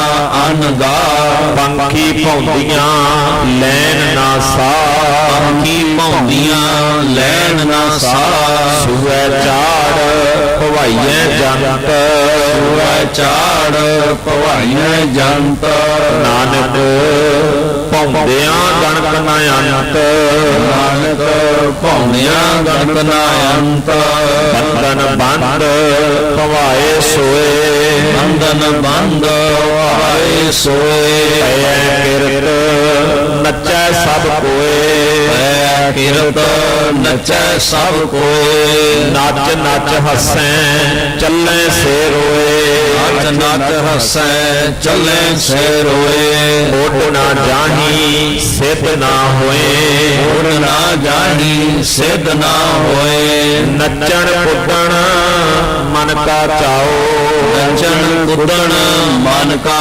ਚਾਓ, ਨਾਨਕ ਜਿਨ ਮਨ ਭਉ ਤਿਨਾ ਮਨ ਭਾਓ, ਨਾਨਕ ਜਿਨ ਮਨ ਭਉ ਤਿਨਾ ਮਨ ਭਾਉ। ਸਾਧ ਸੰਗਤ ਜੀ, ਇਸ ਸ਼ਲੋਕ ਵੱਲ ਥੋੜਾ ਜਿਹਾ ਆਪਾਂ ਧਿਆਨ ਦੇਣ ਦਾ ਯਤਨ ਕਰੀਏ। ਰਾਸ ਪੈਂਦੀ ਹੈ, ਨੱਚਿਆ ਟੱਪਿਆ ਗਾਇਆ ਜਾਂਦਾ ਹੈ, ਪੰਡਾਲ ਦੇ ਸਟੇਜ ਦੇ ਮਗਰ ਸਾਜ਼ ਵਜਾਉਣ ਵਾਲੇ ਸਾਜ਼ ਵਜਾਉਂਦੇ ਹਨ, ਕ੍ਰਿਸ਼ਨ ਜੀ ਦਾ ਸਵਾਂਗ ਉਤਾਰਨ ਵਾਲਾ ਨੱਚ ਰਿਹਾ ਹੈ, ਗੋਪੀਆਂ ਨੱਚ ਰਹੀਆਂ ਹਨ, ਜਿਸ ਨੂੰ ਅਸੀਂ ਰਾਸ ਲੀਲਾ ਆਖਦੇ ਹਾਂ ਤੇ ਜਗਤ ਉਹਨੂੰ ਭਗਤੀ ਕਹਿੰਦਾ ਹੈ। ਗੁਰੂ ਨਾਨਕ ਮਹਾਰਾਜ ਨੇ ਫਰਮਾਇਆ, ਵਾਇਨ ਚੇਲੇ ਨੱਚਣ ਗੋਰ, ਪੈਰ ਹਿਲਾਇਨ ਫੇਰਨ ਸਿਰ, ਉੱਡ ਉੱਡ ਰਾਵਾ ਝਾਟੇ ਪਾਏ। ਆਪਣੇ ਪੈਰਾਂ ਦੀ ਮਿੱਟੀ ਉਡਾ ਕੇ ਸਿਰ ਪਾਉਂਦੇ ਹਨ। ਵੇਖਾ ਲੋਕ ਹੱਸੈ, ਲੋਕ ਹੱਸਦੇ ਮਨ ਪਰਚਾਵਾ ਕਰਦੇ ਘਰ ਨੂੰ ਤੁਰ ਜਾਂਦੇ ਹਨ। ਪਰ ਗੁਰੂ ਨੇ ਆਖਿਆ, ਰੋਟੀਆਂ ਕਾਰਨ ਪੂਰੇ ਤਾਲ। ਇਹ ਜੋ ਤਾਲ ਪੂਰੇ ਜਾ ਰਹੇ ਨੇ ਢਿੱਡ ਦੀ ਭੁੱਖ ਨੂੰ ਦੂਰ ਕਰਨ ਲਈ, ਕੋਈ ਭਗਤੀ ਨਹੀਂ ਹੈ। ਆਪ ਛਾੜੈ, ਬਾਰ-ਬਾਰ ਆਪਣੇ ਆਪ ਨੂੰ ਜੋ ਧਰਤੀ ਨਾਲ ਮਾਰਦੇ ਹਨ, ਨੱਚਦੇ ਟੱਪਦੇ ਹਨ। ਇਹ ਸਾਰਾ ਸਿਲਸਿਲਾ ਜਿਹੜਾ ਹੈ, ਹਜ਼ੂਰ ਨੇ ਆਖਿਆ, ਗਾਵਨ ਗੋਪੀਆਂ ਗਾਵਨ ਕਾਨ, ਗਾਵਨ ਸੀਤਾ ਰਾਜੇ ਰਾਮ। ਪਰ ਅਗਲੀ ਗੱਲ ਆਖੀ, ਕਹਿਣ ਲੱਗੇ, ਇਹ ਤਾਂ ਸਾਰਾ ਕੁਝ ਹੋ ਰਿਹਾ ਇਸ ਧਰਤੀ ਦੇ ਉੱਤੇ, ਪਰ ਨਿਰਭਉ ਨਿਰੰਕਾਰ ਸਚ ਨਾਮ। ਫਿਰ ਦ੍ਰਿੜ ਕਰਵਾਈ ਗੱਲ, ਇਹ ਮੁੱਢਲੀ ਗੱਲ ਨਹੀਂ ਭੁੱਲਣੀ। ਨਿਰਭਉ ਨਿਰੰਕਾਰ ਸਚ ਨਾਮ, ਜਾਕਾ ਕੀਆ ਸਗਲ ਜਾਨ, ਜਿਸ ਨੇ ਸਾਰਾ ਜਗਤ ਸਿਰਜਿਆ, ਪੈਦਾ ਕੀਤਾ ਤੇ ਚਲਾ ਰਿਹਾ ਹੈ। ਸੇਵਕ ਸੇਵੈ ਕਰਮ ਚੜਾਓ, ਜਿਹੜੇ ਉਸ ਨਿਰਭਉ ਤੇ ਨਿਰੰਕਾਰ ਦੇ ਸੇਵਕ ਨੇ, ਉਹਦੇ ਗੁਣਾਂ ਨਾਲ ਜੁੜੇ ਨੇ ਗੁਰੂ ਦੀ ਮੱਤ ਨਾਲ, ਉਹਨਾਂ ਦੇ ਅੰਦਰ ਉਹਦੀ ਬਖਸ਼ਿਸ਼ ਦਾ ਚੜ੍ਹਾਅ ਹੈ, ਚੜ੍ਹਦੀ ਕਲਾ ਹੈ। ਭਿੰਨੀ ਰਹਿਣ ਉਹਨਾਂ ਦੀ ਜ਼ਿੰਦਗੀ ਰੂਪੀ ਰਾਤ ਸੋਹਣੀ ਗੁਜ਼ਰਦੀ ਹੈ। ਜਿਨ੍ਹਾਂ ਮਨ ਚਾਓ, ਜਿਨ੍ਹਾਂ ਸੇਵਕਾਂ ਦੇ ਮਨ ਅੰਦਰ ਖੇੜਾ ਆ ਗਿਆ ਗੁਰੂ ਦੀ ਮੱਤ ਦੇ ਰਾਹੀਂ, ਸਿੱਖੀ ਸਿੱਖਿਆ ਗੁਰ ਵਿਚਾਰ ਨਦਰੀ ਕਰਮ ਲੰਘਾਏ ਪਾਰ, ਜਿਨ੍ਹਾਂ ਨੇ ਗੁਰੂ ਦੀ ਮੱਤ ਰੂਪੀ ਸਿੱਖਿਆ ਨੂੰ ਸਿੱਖ ਲਿਆ ਹੈ, ਉਹਦੀ ਨਦਰ ਤੇ ਬਖਸ਼ਿਸ਼ ਦੇ ਨਾਲ ਇਸ ਭਵਜਲ ਨੂੰ ਪਾਰ ਕਰਨ ਦੀ ਜੁਗਤ ਸਿੱਖ ਲਈ ਹੈ। ਪਰ ਗੁਰੂ ਨੇ ਆਖਿਆ ਜੇ ਘੁੰਮਣਾ ਫਿਰਨਾ, ਜੇ ਨੱਚਣਾ ਗਾਉਣਾ ਇਹੀ ਭਗਤੀ ਹੈ, ਫਿਰ ਕੁਝ ਚੀਜ਼ਾਂ ਗਿਣੀਆਂ ਨੇ ਮਹਾਰਾਜ ਨੇ। ਅੱਜ ਸਾਨੂੰ ਕਿਹਾ ਜਾ ਰਿਹਾ ਨਾ, ਵੇਖੋ ਤੁਹਾਡੇ ਸਾਹਮਣੇ ਹੈ ਸਾਰਾ ਕੁਝ, ਵੀ ਸਿਰ ਐ ਨੂੰ ਘੁਮਾਓ ਤੇ ਐ ਨੂੰ ਘੁਮਾਓ ਤੇ ਰੱਬ ਦਾ ਨਾਮ ਇਵੇਂ ਜਪਿਆ ਜਾ ਸਕਦਾ। ਪੰਕਤੀ ਤੁਹਾਡੇ ਸਾਹਮਣੇ ਗੁਰੂ ਨਾਨਕ ਮਹਾਰਾਜ ਦੀ। ਹਜ਼ੂਰ ਕਹਿੰਦੇ ਗਿੜਦਾ ਤੇ ਕੋਲੂ ਵੀ ਹੈ, ਕੋਲੂ ਚਰਖਾ, ਚਰਖਾ ਵੀ ਘੁੰਮ ਰਿਹਾ, ਚੱਕੀ ਚੱਕ। ਅਗਲੀ ਗੱਲ ਆਖੀ ਥਾਲ ਵਰੋਲੇ, ਆ ਜਿਹੜੇ ਹਵਾ ਦੇ ਵਰੋਲੇ ਆਉਂਦੇ ਨੇ ਧਰਤੀ ਦੇ ਉੱਤੇ, ਬਹੁਤ ਆਨੰਦ, ਪਤਾ ਨਹੀਂ ਕਿੰਨੇ ਕੁ ਆਉਂਦੇ ਨੇ। ਲਾਟੂ, ਬੱਚੇ ਖੇਡਦੇ ਲਾਟੂ ਦੇ ਨਾਲ, ਲਾਟੂ ਘੁਮਾਉਂਦੇ ਨੇ। ਮਧਾਣੀਆਂ, ਦੁੱਧ ਰਿੜਕਣ ਵਾਲੀਆਂ, ਅੰਨ ਗਾਹ ਫੜੇ, ਪੁਰਾਣੇ ਸਮਿਆਂ 'ਚ ਅੰਨ ਗਾਉਣ ਵਾਲੇ, ਅੰਨ ਕੱਢਣ ਵਾਲੇ ਮਸ਼ੀਨਾਂ ਜਿਹਨੂੰ ਅੱਜ ਕੱਲ ਆਪਾਂ ਕਹਿ ਦਿੰਦੇ, ਉਹ ਵੀ ਤਾਂ ਘੁੰਮਦੀਆਂ ਨੇ ਨਾ, ਅੰਦਰੋਂ ਉਹਦੇ ਪੱਖੇ ਘੁੰਮ ਰਹੇ ਨੇ। ਪੰਖੀ ਪਾਉਂਦੀਆਂ, ਪੱਖੀਆਂ ਘੁੰਮਦੀਆਂ ਨੇ ਹਵਾ ਲੈਣ ਵਾਸਤੇ, ਪੰਖੀ ਪਾਉਂਦੀਆਂ ਲੈਣ ਨਾਸਾ। ਸੂਏ ਚਾੜ ਭਵਾਈਆਂ ਜੰਤ, ਸੂਲੀ ਤੇ ਚਾੜ ਕੇ ਜੀਵ ਘੁਮਾਏ ਜਾਂਦੇ ਹਨ, ਜਿਨ੍ਹਾਂ ਨੂੰ ਸਜ਼ਾਵਾਂ ਮਿਲ ਜਾਂਦੀਆਂ। ਕੀ ਉਹਨੂੰ ਭਗਤੀ ਕਹਿ ਦਈਏ? ਸੂਏ ਚਾੜ ਭਵਾਈਆਂ ਜੰਤ, ਨਾਨਕ ਪਾਉਂਦਿਆਂ ਗਣਤ ਨਾ ਅੰਤ। ਕਿੰਨਾ ਕੁਝ ਘੁੰਮ ਰਿਹਾ ਧਰਤੀ 'ਚ, ਕਿੰਨਾ ਕੁਝ ਹਿਲ ਜੁਲ ਕਰ ਰਿਹਾ, ਗਿਣੀਆਂ ਨਹੀਂ ਜਾ ਸਕਦੀਆਂ। ਕੁਝ ਚੀਜ਼ਾਂ ਗਿਣ ਦਿੱਤੀਆਂ। ਤੇ ਗੁਰੂ ਨੇ ਬਾਣੀ 'ਚ ਇੱਕ ਬਚਨ ਕੀਤਾ, ਕਹਿਣ ਲੱਗੇ ਨੱਚਿਆ ਟੱਪਿਆ। ਅੱਜ ਤੁਸੀਂ ਵੇਖਦੇ ਹੋਵੋਗੇ ਕੁਝ ਸਾਜ਼ ਵੱਜ ਰਹੇ ਹੁੰਦੇ, ਇੱਕ ਬਾਬਾ ਉੱਚੀ ਸਾਰੀ ਕੁਰਸੀ ਤੇ ਬੈਠਾ ਹੁੰਦਾ, ਮਗਰ ਬੀਬੀਆਂ ਵੀ ਨੱਚ ਰਹੀਆਂ, ਬੰਦੇ ਵੀ ਨੱਚ ਰਹੇ, ਤਾੜੀਆਂ ਮਾਰ ਰਹੇ। ਉਹ ਸਾਰੇ ਸੋਚਦੇ ਨੇ ਵੀ ਅਸੀਂ ਇੱਥੇ ਭਗਤੀ ਕਰਨ ਆਏ ਆ, ਸਤਸੰਗ ਕਰਨ ਆਏ ਆ। ਸਾਰੇ ਇਹ ਸੋਚ ਰਹੇ। ਤੁਸੀਂ ਟੀਵੀ ਤੇ ਵੇਖੋ, ਇੱਥੇ ਵੱਡੇ ਵੱਡੇ ਬਹੁਤ ਸ਼ਮਿਆਨੇ ਲਾ ਕੇ ਲੋਕ ਨੱਚ ਰਹੇ, ਸਾਜ਼ ਵੱਜ ਰਹੇ, ਨੱਚ ਰਹੇ, ਗਾਣੇ ਗਾਏ ਜਾ ਰਹੇ ਧਾਰਮਿਕ। ਪਰ ਇੱਕ ਖਿਆਲ ਕਰਨਾ, ਗੁਰੂ ਨੇ ਬਾਣੀ 'ਚ ਆਖਿਆ ਨੱਚਿਆ ਟੱਪਿਆ, ਭਗਤ ਨਾ ਹੋਏ। ਇਹ ਭਗਤੀ ਨਹੀਂ ਹੈ। ਇਹ ਕੀ ਹੈ? ਅੱਗੇ ਜਾ ਕੇ ਆਪਾਂ ਪੜ੍ਹਦੇ ਹਾਂ। ਮਹਾਰਾਜ ਕਹਿ ਰਹੇ ਨੇ, ਬੰਧਨ ਬੰਧ ਪਵਾਏ ਸੋਏ ਪੈ ਕਿਰਤ ਨੱਚੈ ਸਭ ਕੋਏ। ਨੱਚ ਨੱਚ ਹੱਸੈ, ਉਹ ਨੱਚਦੇ ਨੇ ਤੇ ਹੱਸਦੇ ਨੇ, ਖੁਸ਼ ਹੁੰਦੇ ਵੀ ਭਗਤੀ ਕਰ ਰਹੇ। ਪਰ ਅਸਲੀਅਤ ਵਿੱਚ ਗੁਣਾਂ ਵਾਲਾ ਜੀਵਨ ਨਹੀਂ ਜਿਉਂਦੇ, ਆਪਣੇ ਜੀਵਨ ਦੀ ਕਰਨੀ ਨੂੰ ਸੁਧਾਰਦੇ ਨਹੀਂ, ਪ੍ਰੈਕਟੀਕਲੀ ਲਾਈਫ ਵੱਲੋਂ ਕਮਜ਼ੋਰ ਰਹਿੰਦੇ ਨੇ ਤੇ ਚੱਲੇ ਸੇ ਐਸ ਹਾਸੇ ਦੇ ਵਿੱਚ ਉਹ ਆਪਣੀ ਜ਼ਿੰਦਗੀ ਦੇ ਪੱਲੇ ਰੋਣਾ ਪਾਈ ਜਾ ਰਹੇ ਨੇ। ਪਰ ਗੁਰੂ ਜੀ ਕਹਿ ਰਹੇ ਉੱਡ ਨਾ ਜਾਹੀਂ, ਉਹ ਸਫਲ ਨਹੀਂ ਹੁੰਦੇ ਜੀਵਨ ਵਿੱਚ, ਸਿੱਧ ਨਾ ਹੋਏ। ਨੱਚਣ ਕੁੱਦਣ ਮਨ ਕਾ ਚਾਓ, ਆਹ ਪੰਕਤੀ ਬੜੀ ਵਾਰ ਸਾਨੂੰ ਸੁਣਾਈ ਜਾਂਦੀ ਹੈ। ਮੈਂ ਕੱਲ ਇੱਕ ਬੇਨਤੀ ਕੀਤੀ ਸੀ ਵੀ ਮਗਰੋਂ ਅਸੀਂ ਬੜੇ ਆਰਾਮ ਨਾਲ ਤੁਰੇ ਆਉਂਦੇ ਆ, ਆਨੰਦ ਕਾਰਜ ਹੋਣਾ ਨਾ ਗੁਰਦੁਆਰੇ, ਪਤਾ ਨਹੀਂ ਸਾਨੂੰ ਕੀ ਪ੍ਰੋਬਲਮ ਹੈ ਵੀ ਆਪਾਂ ਗੁਰਦੁਆਰੇ ਦੇ ਬਾਹਰ ਆਉਂਦੇ ਆ ਖੌਰੂ ਪਾ ਦਿੰਦੇ ਆ। ਕੀ ਹੋ ਰਿਹਾ ਜੀ? ਇਹ ਬਰਾਤ ਆ ਗਈ ਹੈ ਜੀ, ਇੱਥੇ ਗੁਰੂ ਸਾਹਿਬ ਨੂੰ ਦੱਸਣਾ ਵੀ ਮਹਾਰਾਜ ਅਸੀਂ ਆ ਗਏ ਆ। ਜਿੱਥੇ ਨਿਮਾਣੇ ਹੋਣਾ ਸੀ ਉੱਥੇ ਆ ਕੇ ਅਸੀਂ ਆਪਣਾ ਪੂਰਾ ਰੂਪ ਵਿਖਾਇਆ ਵੀ ਅਸੀਂ ਕੀ ਆ, ਅਸੀਂ ਕੀ ਆ। ਤੇ ਖਿਆਲ ਕਰਿਓ, ਉਸ ਵੇਲੇ ਕਈ ਸੱਜਣ ਨੱਚ ਲੈਣ ਦਿਓ ਜੀ, ਕਰ ਲੈਣ ਦਿਓ। ਬੀਬੀਆਂ ਦੇ ਦੁਪੱਟੇ ਲੱਤੇ, ਆਪਣੇ ਪੈਰਾਂ ਨਾਲ ਖੇ ਸਿਰ ਤੇ ਉਡਾਈ, ਨੱਚ ਲੈਣ ਦਿਓ ਜੀ। ਬਾਣੀ 'ਚ ਵੀ ਤਾਂ ਲਿਖਿਆ ਨੱਚਣ ਕੁੱਦਣ ਮਨ ਕਾ, ਇਹੋ ਤਾਂ ਗੁਰੂ ਸਮਝਾ ਰਿਹਾ ਵੀ ਮਨ ਦਾ ਮੁਰੀਦ ਨਾ ਬਣ। ਮਨ ਨੇ ਤੈਨੂੰ ਨਚਾਇਆ, ਦੁਨੀਆ ਤੇਰਾ ਤਮਾਸ਼ਾ ਵੇਖਦੀ ਹੈ, ਮਨ ਕਾ ਚਾਹੋ ਹੈ। ਇਹ ਮਨ ਦਾ ਤਮਾਸ਼ਾ ਹੈ, ਮਨ ਤੈਥੋਂ ਤਮਾਸ਼ਾ ਕਰਾ ਰਿਹਾ, ਤੂੰ ਤਮਾਸ਼ਾ ਕਰੀ ਜਾਂਦਾ। ਨੱਚਣ ਕੁੱਦਣ ਮਨ ਕਾ, ਗੁਰੂ ਪ੍ਰਵਾਨਗੀ ਨਹੀਂ ਦੇ ਰਿਹਾ ਇੱਥੇ। ਗੁਰੂ ਦੱਸ ਰਿਹਾ ਵੀ ਲੋਕ ਆ ਕੰਮ ਕਰ ਰਹੇ ਨੇ, ਇਹ ਤਾਂ ਸਭ ਮਨ ਦੇ ਤਮਾਸ਼ੇ ਨੇ, ਮਨ ਤਮਾਸ਼ੇ ਕਰਾ ਰਿਹਾ, ਬੰਦਾ ਕਰੀ ਜਾਂਦਾ। ਪਰ ਅਗਲੀ ਗੱਲ ਹਜ਼ੂਰ ਨੇ ਬਾਣੀ ਚਾਕੀ ਕਹਿਣ ਲੱਗੇ, ਨਾਨਕ ਜਿਨ ਮਨ ਭਾਓ ਤਿਨਾ ਮਨ ਪਾਓ। ਜਿਨ੍ਹਾਂ ਦੇ ਮਨ ਅੰਦਰ ਅਕਾਲ ਪੁਰਖ ਵਾਹਿਗੁਰੂ ਦਾ ਅਦਬ ਹੈ, ਜਿਨ੍ਹਾਂ ਦੇ ਮਨ ਅੰਦਰ ਵਾਹਿਗੁਰੂ ਦਾ ਸਤਿਕਾਰ ਹੈ, ਤਿਨਾ ਮਨ ਭਾਓ। ਪਿਆਰ ਵੀ ਉਹਨਾਂ ਦੇ ਮਨਾਂ ਅੰਦਰ ਪੈਦਾ ਹੋ ਸਕਦਾ ਹੈ, ਉਹੀ ਪ੍ਰੇਮਾ ਭਗਤੀ ਦਾ ਰਾਹ ਚੁਣ ਸਕਦੇ ਹਨ। ਇਹ ਪੌੜੀ ਪੜ੍ਹ ਕੇ ਇੱਥੇ ਸਮਾਪਤੀ ਹੈ ਜੀ। ਆਓ ਧਿਆਨ ਦਿਓ। ਪੌੜੀ ਪੌੜੀ ਨਾਉ ਤੇਰਾ ਨਿਰੰਕਾਰ ਹੈ, ਨਾਉ ਤੇਰਾ ਨਿਰੰਕਾਰ ਹੈ। ਨਾਏ ਲਏ ਨਰਕ ਨਾ ਜਾਈਐ। ਨਾਏ ਲੈ ਨਰਕ ਨਾ ਜਾਈਐ। ਜਿਉ ਪਿੰਡ ਸਭ ਤਿਸ ਦਾ, ਜਿਉ ਪਿੰਡ ਸਭ ਤਿਸ ਦਾ। ਦੇ ਖਾਜੈ ਆਖ ਗਵਾਈਐ। ਇਹ ਕਾਜੈ ਆਖ ਗਵਾਈਐ। ਜੇ ਲੋੜੈ ਚੰਗਾ ਆਪਣਾ, ਜੇ ਲੋੜੇ ਚੰਗਾ ਆਪਣਾ। ਕਰ ਪੁੰਨੋ ਨੀਚ ਸਦਾਈਐ। ਕਰ ਪੁੰਨੋ ਨੀਚ ਸਦਾਈਐ। ਜੇ ਜਰਵਾਣਾ ਪਰ ਹਰੈ, ਜੇ ਜਰਵਾਣਾ ਪਰ ਹਰੈ। ਜਰ ਵੇਸ ਧਰਿੰਦੀ ਆਈਐ। ਹਰ ਵੇਸ ਕਰਿੰਦੀ ਆਈਐ। ਉਹ ਰਹਿ ਨਾ ਭਰੀਐ ਪਾਈਐ। ਰਹਿ ਨਾ ਭਰੀਐ ਪਾਈਐ। 5 ਨੰਬਰ ਪੌੜੀ ਹੈ ਆਸਾ ਕੀ ਵਾਰ ਦੀ। ਆਪ ਜੀ ਨੇ ਪਾਠ ਪੜਿਆ, ਸੁਣਿਆ, ਦਰਸ਼ਨ ਕੀਤੇ ਹਨ। ਬੜੀ ਕੀਮਤੀ ਪੰਕਤੀ ਹੈ। ਮੈਂ ਥੋੜੀ ਜੀ ਪਹਿਲਾਂ ਇੱਕ ਉਦਾਹਰਣ ਦੇ ਦਿਆਂ। ਨੌਕਰ ਇੱਕ ਦਿਨ ਬਿਮਾਰ ਹੋ ਗਿਆ।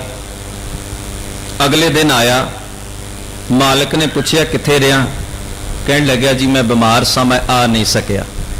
ਗਰੀਬੀ ਬੜੀ ਹੈ ਘਰ ਦੇ ਵਿੱਚ ਤੇ ਗੁਜ਼ਾਰਾ ਮਸਾਂ ਚੱਲਦਾ ਹੈ। ਮਾਲਕ ਚਿਲਾਇਆ, 2-4 ਗਾਲਾਂ ਕੱਢੀਆਂ, ਆਪਣਾ ਤਾਅ ਵਿਖਾਇਆ ਤੇ ਆਖਿਆ ਤੇਰੀ ਇੱਕ ਦਿਨ ਦੀ ਤਨਖਾਹ ਕੱਟੀ ਗਈ। ਉਹਨੇ ਬੜੀ ਦੁਆਈ ਦਿੱਤੀ ਜੀ ਬੜੀ ਗਰੀਬੀ ਹੈ, ਤੁਸੀਂ ਐਵੇਂ ਕੱਟਣ ਲੱਗੋਗੇ ਕਿਵੇਂ ਚੱਲੇਗਾ? ਬਿਮਾਰ ਹੋਣਾ ਤੇ ਮੇਰੇ ਵੱਸ ਨਹੀਂ ਨਾ, ਮੈਂ ਇਹ ਕੰਮ ਪੂਰਾ ਕਰ ਦਿਆਂਗਾ, ਓਵਰ ਟਾਈਮ ਲਾ ਦਿਆਂਗਾ। ਪਰ ਨਹੀਂ, ਮਾਲਕ ਰੀਝਿਆ ਨਾ, ਉਹਨੇ ਇੱਕ ਦਿਨ ਦੀ ਤਨਖਾਹ ਕੱਟ ਦਿੱਤੀ ਤੇ ਕਹਿਣ ਲੱਗਿਆ ਜਾ ਛੇਤੀ ਕਰ, ਮੇਰਾ ਸਮਾਂ ਹੋ ਗਿਆ, ਮੈਂ ਕਬੂਤਰਾਂ ਨੂੰ ਦਾਣਾ ਪਾਉਣਾ ਹੈ, ਮੈਂ ਕਬੂਤਰਾਂ ਨੂੰ ਦਾਣਾ ਪਾਉਣਾ ਹੈ। ਕੋਲ ਖੜੇ ਬੱਚੇ ਨੇ ਪੁੱਛਿਆ ਪਿਤਾ ਜੀ ਇਹ ਕਿਉਂ ਪਾਉਣਾ ਹੈ? ਪੁੱਤ ਪੁੰਨ ਦਾਨ ਕਰੀਦਾ ਹੁੰਦਾ ਹੈ, ਪੁੰਨ ਦਾਨ ਕਰੀਦਾ ਹੁੰਦਾ ਹੈ। ਥੋੜਾ ਜਿਹਾ ਧਿਆਨ ਦਿਓ। ਪੁੰਨ ਦਾਨ ਦੇ ਨਾਮ ਤੇ ਆਪਾਂ ਵੀ ਬਹੁਤ ਕੁਝ ਕਰਦੇ ਹਾਂ। ਪੁੰਨ ਦਾਨ ਦੇ ਨਾਂ ਤੇ ਆਪਾਂ ਵੀ ਬਹੁਤ ਕੁਝ, ਤੇਲ ਚੌਲੀ ਪਾਉਣ ਜਾਂਦੇ ਹਾਂ, ਹੋਰ ਬੜੇ ਕੰਮ ਆਪਾਂ ਕਰਦੇ ਹਾਂ। ਕਬੂਤਰਾਂ ਨੂੰ ਦਾਣਾ ਪਾਤਾ। ਕਈ ਵਾਰ ਧਾਰਮਿਕ ਸਥਾਨਾਂ ਤੇ ਜਿੱਥੇ ਸਰੋਵਰ ਬਣੇ ਉੱਤੇ ਲਿਖਿਆ ਵੀ ਮੱਛੀਆਂ ਨੂੰ ਪ੍ਰਸ਼ਾਦ ਨਾ ਪਾਓ, ਇਹਨਾਂ ਦੀ ਖੁਰਾਕ ਪ੍ਰਸ਼ਾਦ ਨਹੀਂ, ਇਹ ਪਾਣੀ ਨਾਲ ਜੀਂਦੀਆਂ ਨੇ। ਜੇ ਪ੍ਰਸ਼ਾਦ ਨਾਲ ਜੀਂਦੀਆਂ ਹੁੰਦੀਆਂ ਤੇ ਅਸੀਂ ਰੋਜ਼ ਦਾ 2 ਕੁਆਂਟਲ ਕੜਾਹ ਬਣਾ ਕੇ ਸਰੋਵਰ 'ਚ ਨਾ ਸੁੱਟ ਦਿੰਦੇ, ਪਰ ਇਹ ਤੇ ਮਰ ਜਾਣਗੀਆਂ। ਇਹ ਪਾਣੀ 'ਚ ਰਹਿੰਦੀਆਂ ਨੇ। ਵੀ ਸਮੁੰਦਰਾਂ 'ਚ ਤੁਸੀਂ ਕੜਾਹ ਪਾਉਣ ਜਾਂਦੇ ਉੱਥੇ ਵੀ ਤਾਂ ਜਿਉਂਦੀਆਂ ਹੀ ਨੇ। ਪਰ ਸਾਨੂੰ, ਅਸੀਂ, ਸਾਡੇ ਮਨ 'ਚ ਭਰਮ ਹੁੰਦਾ ਨਹੀਂ ਅਸੀਂ ਪੁੰਨ ਕਰ ਦਈਏ ਨਾ, ਪ੍ਰਸ਼ਾਦ ਖਵਾ ਦਈਏ, ਇਹਨਾਂ ਨੂੰ ਪੁੰਨ ਹੋ ਰਿਹਾ।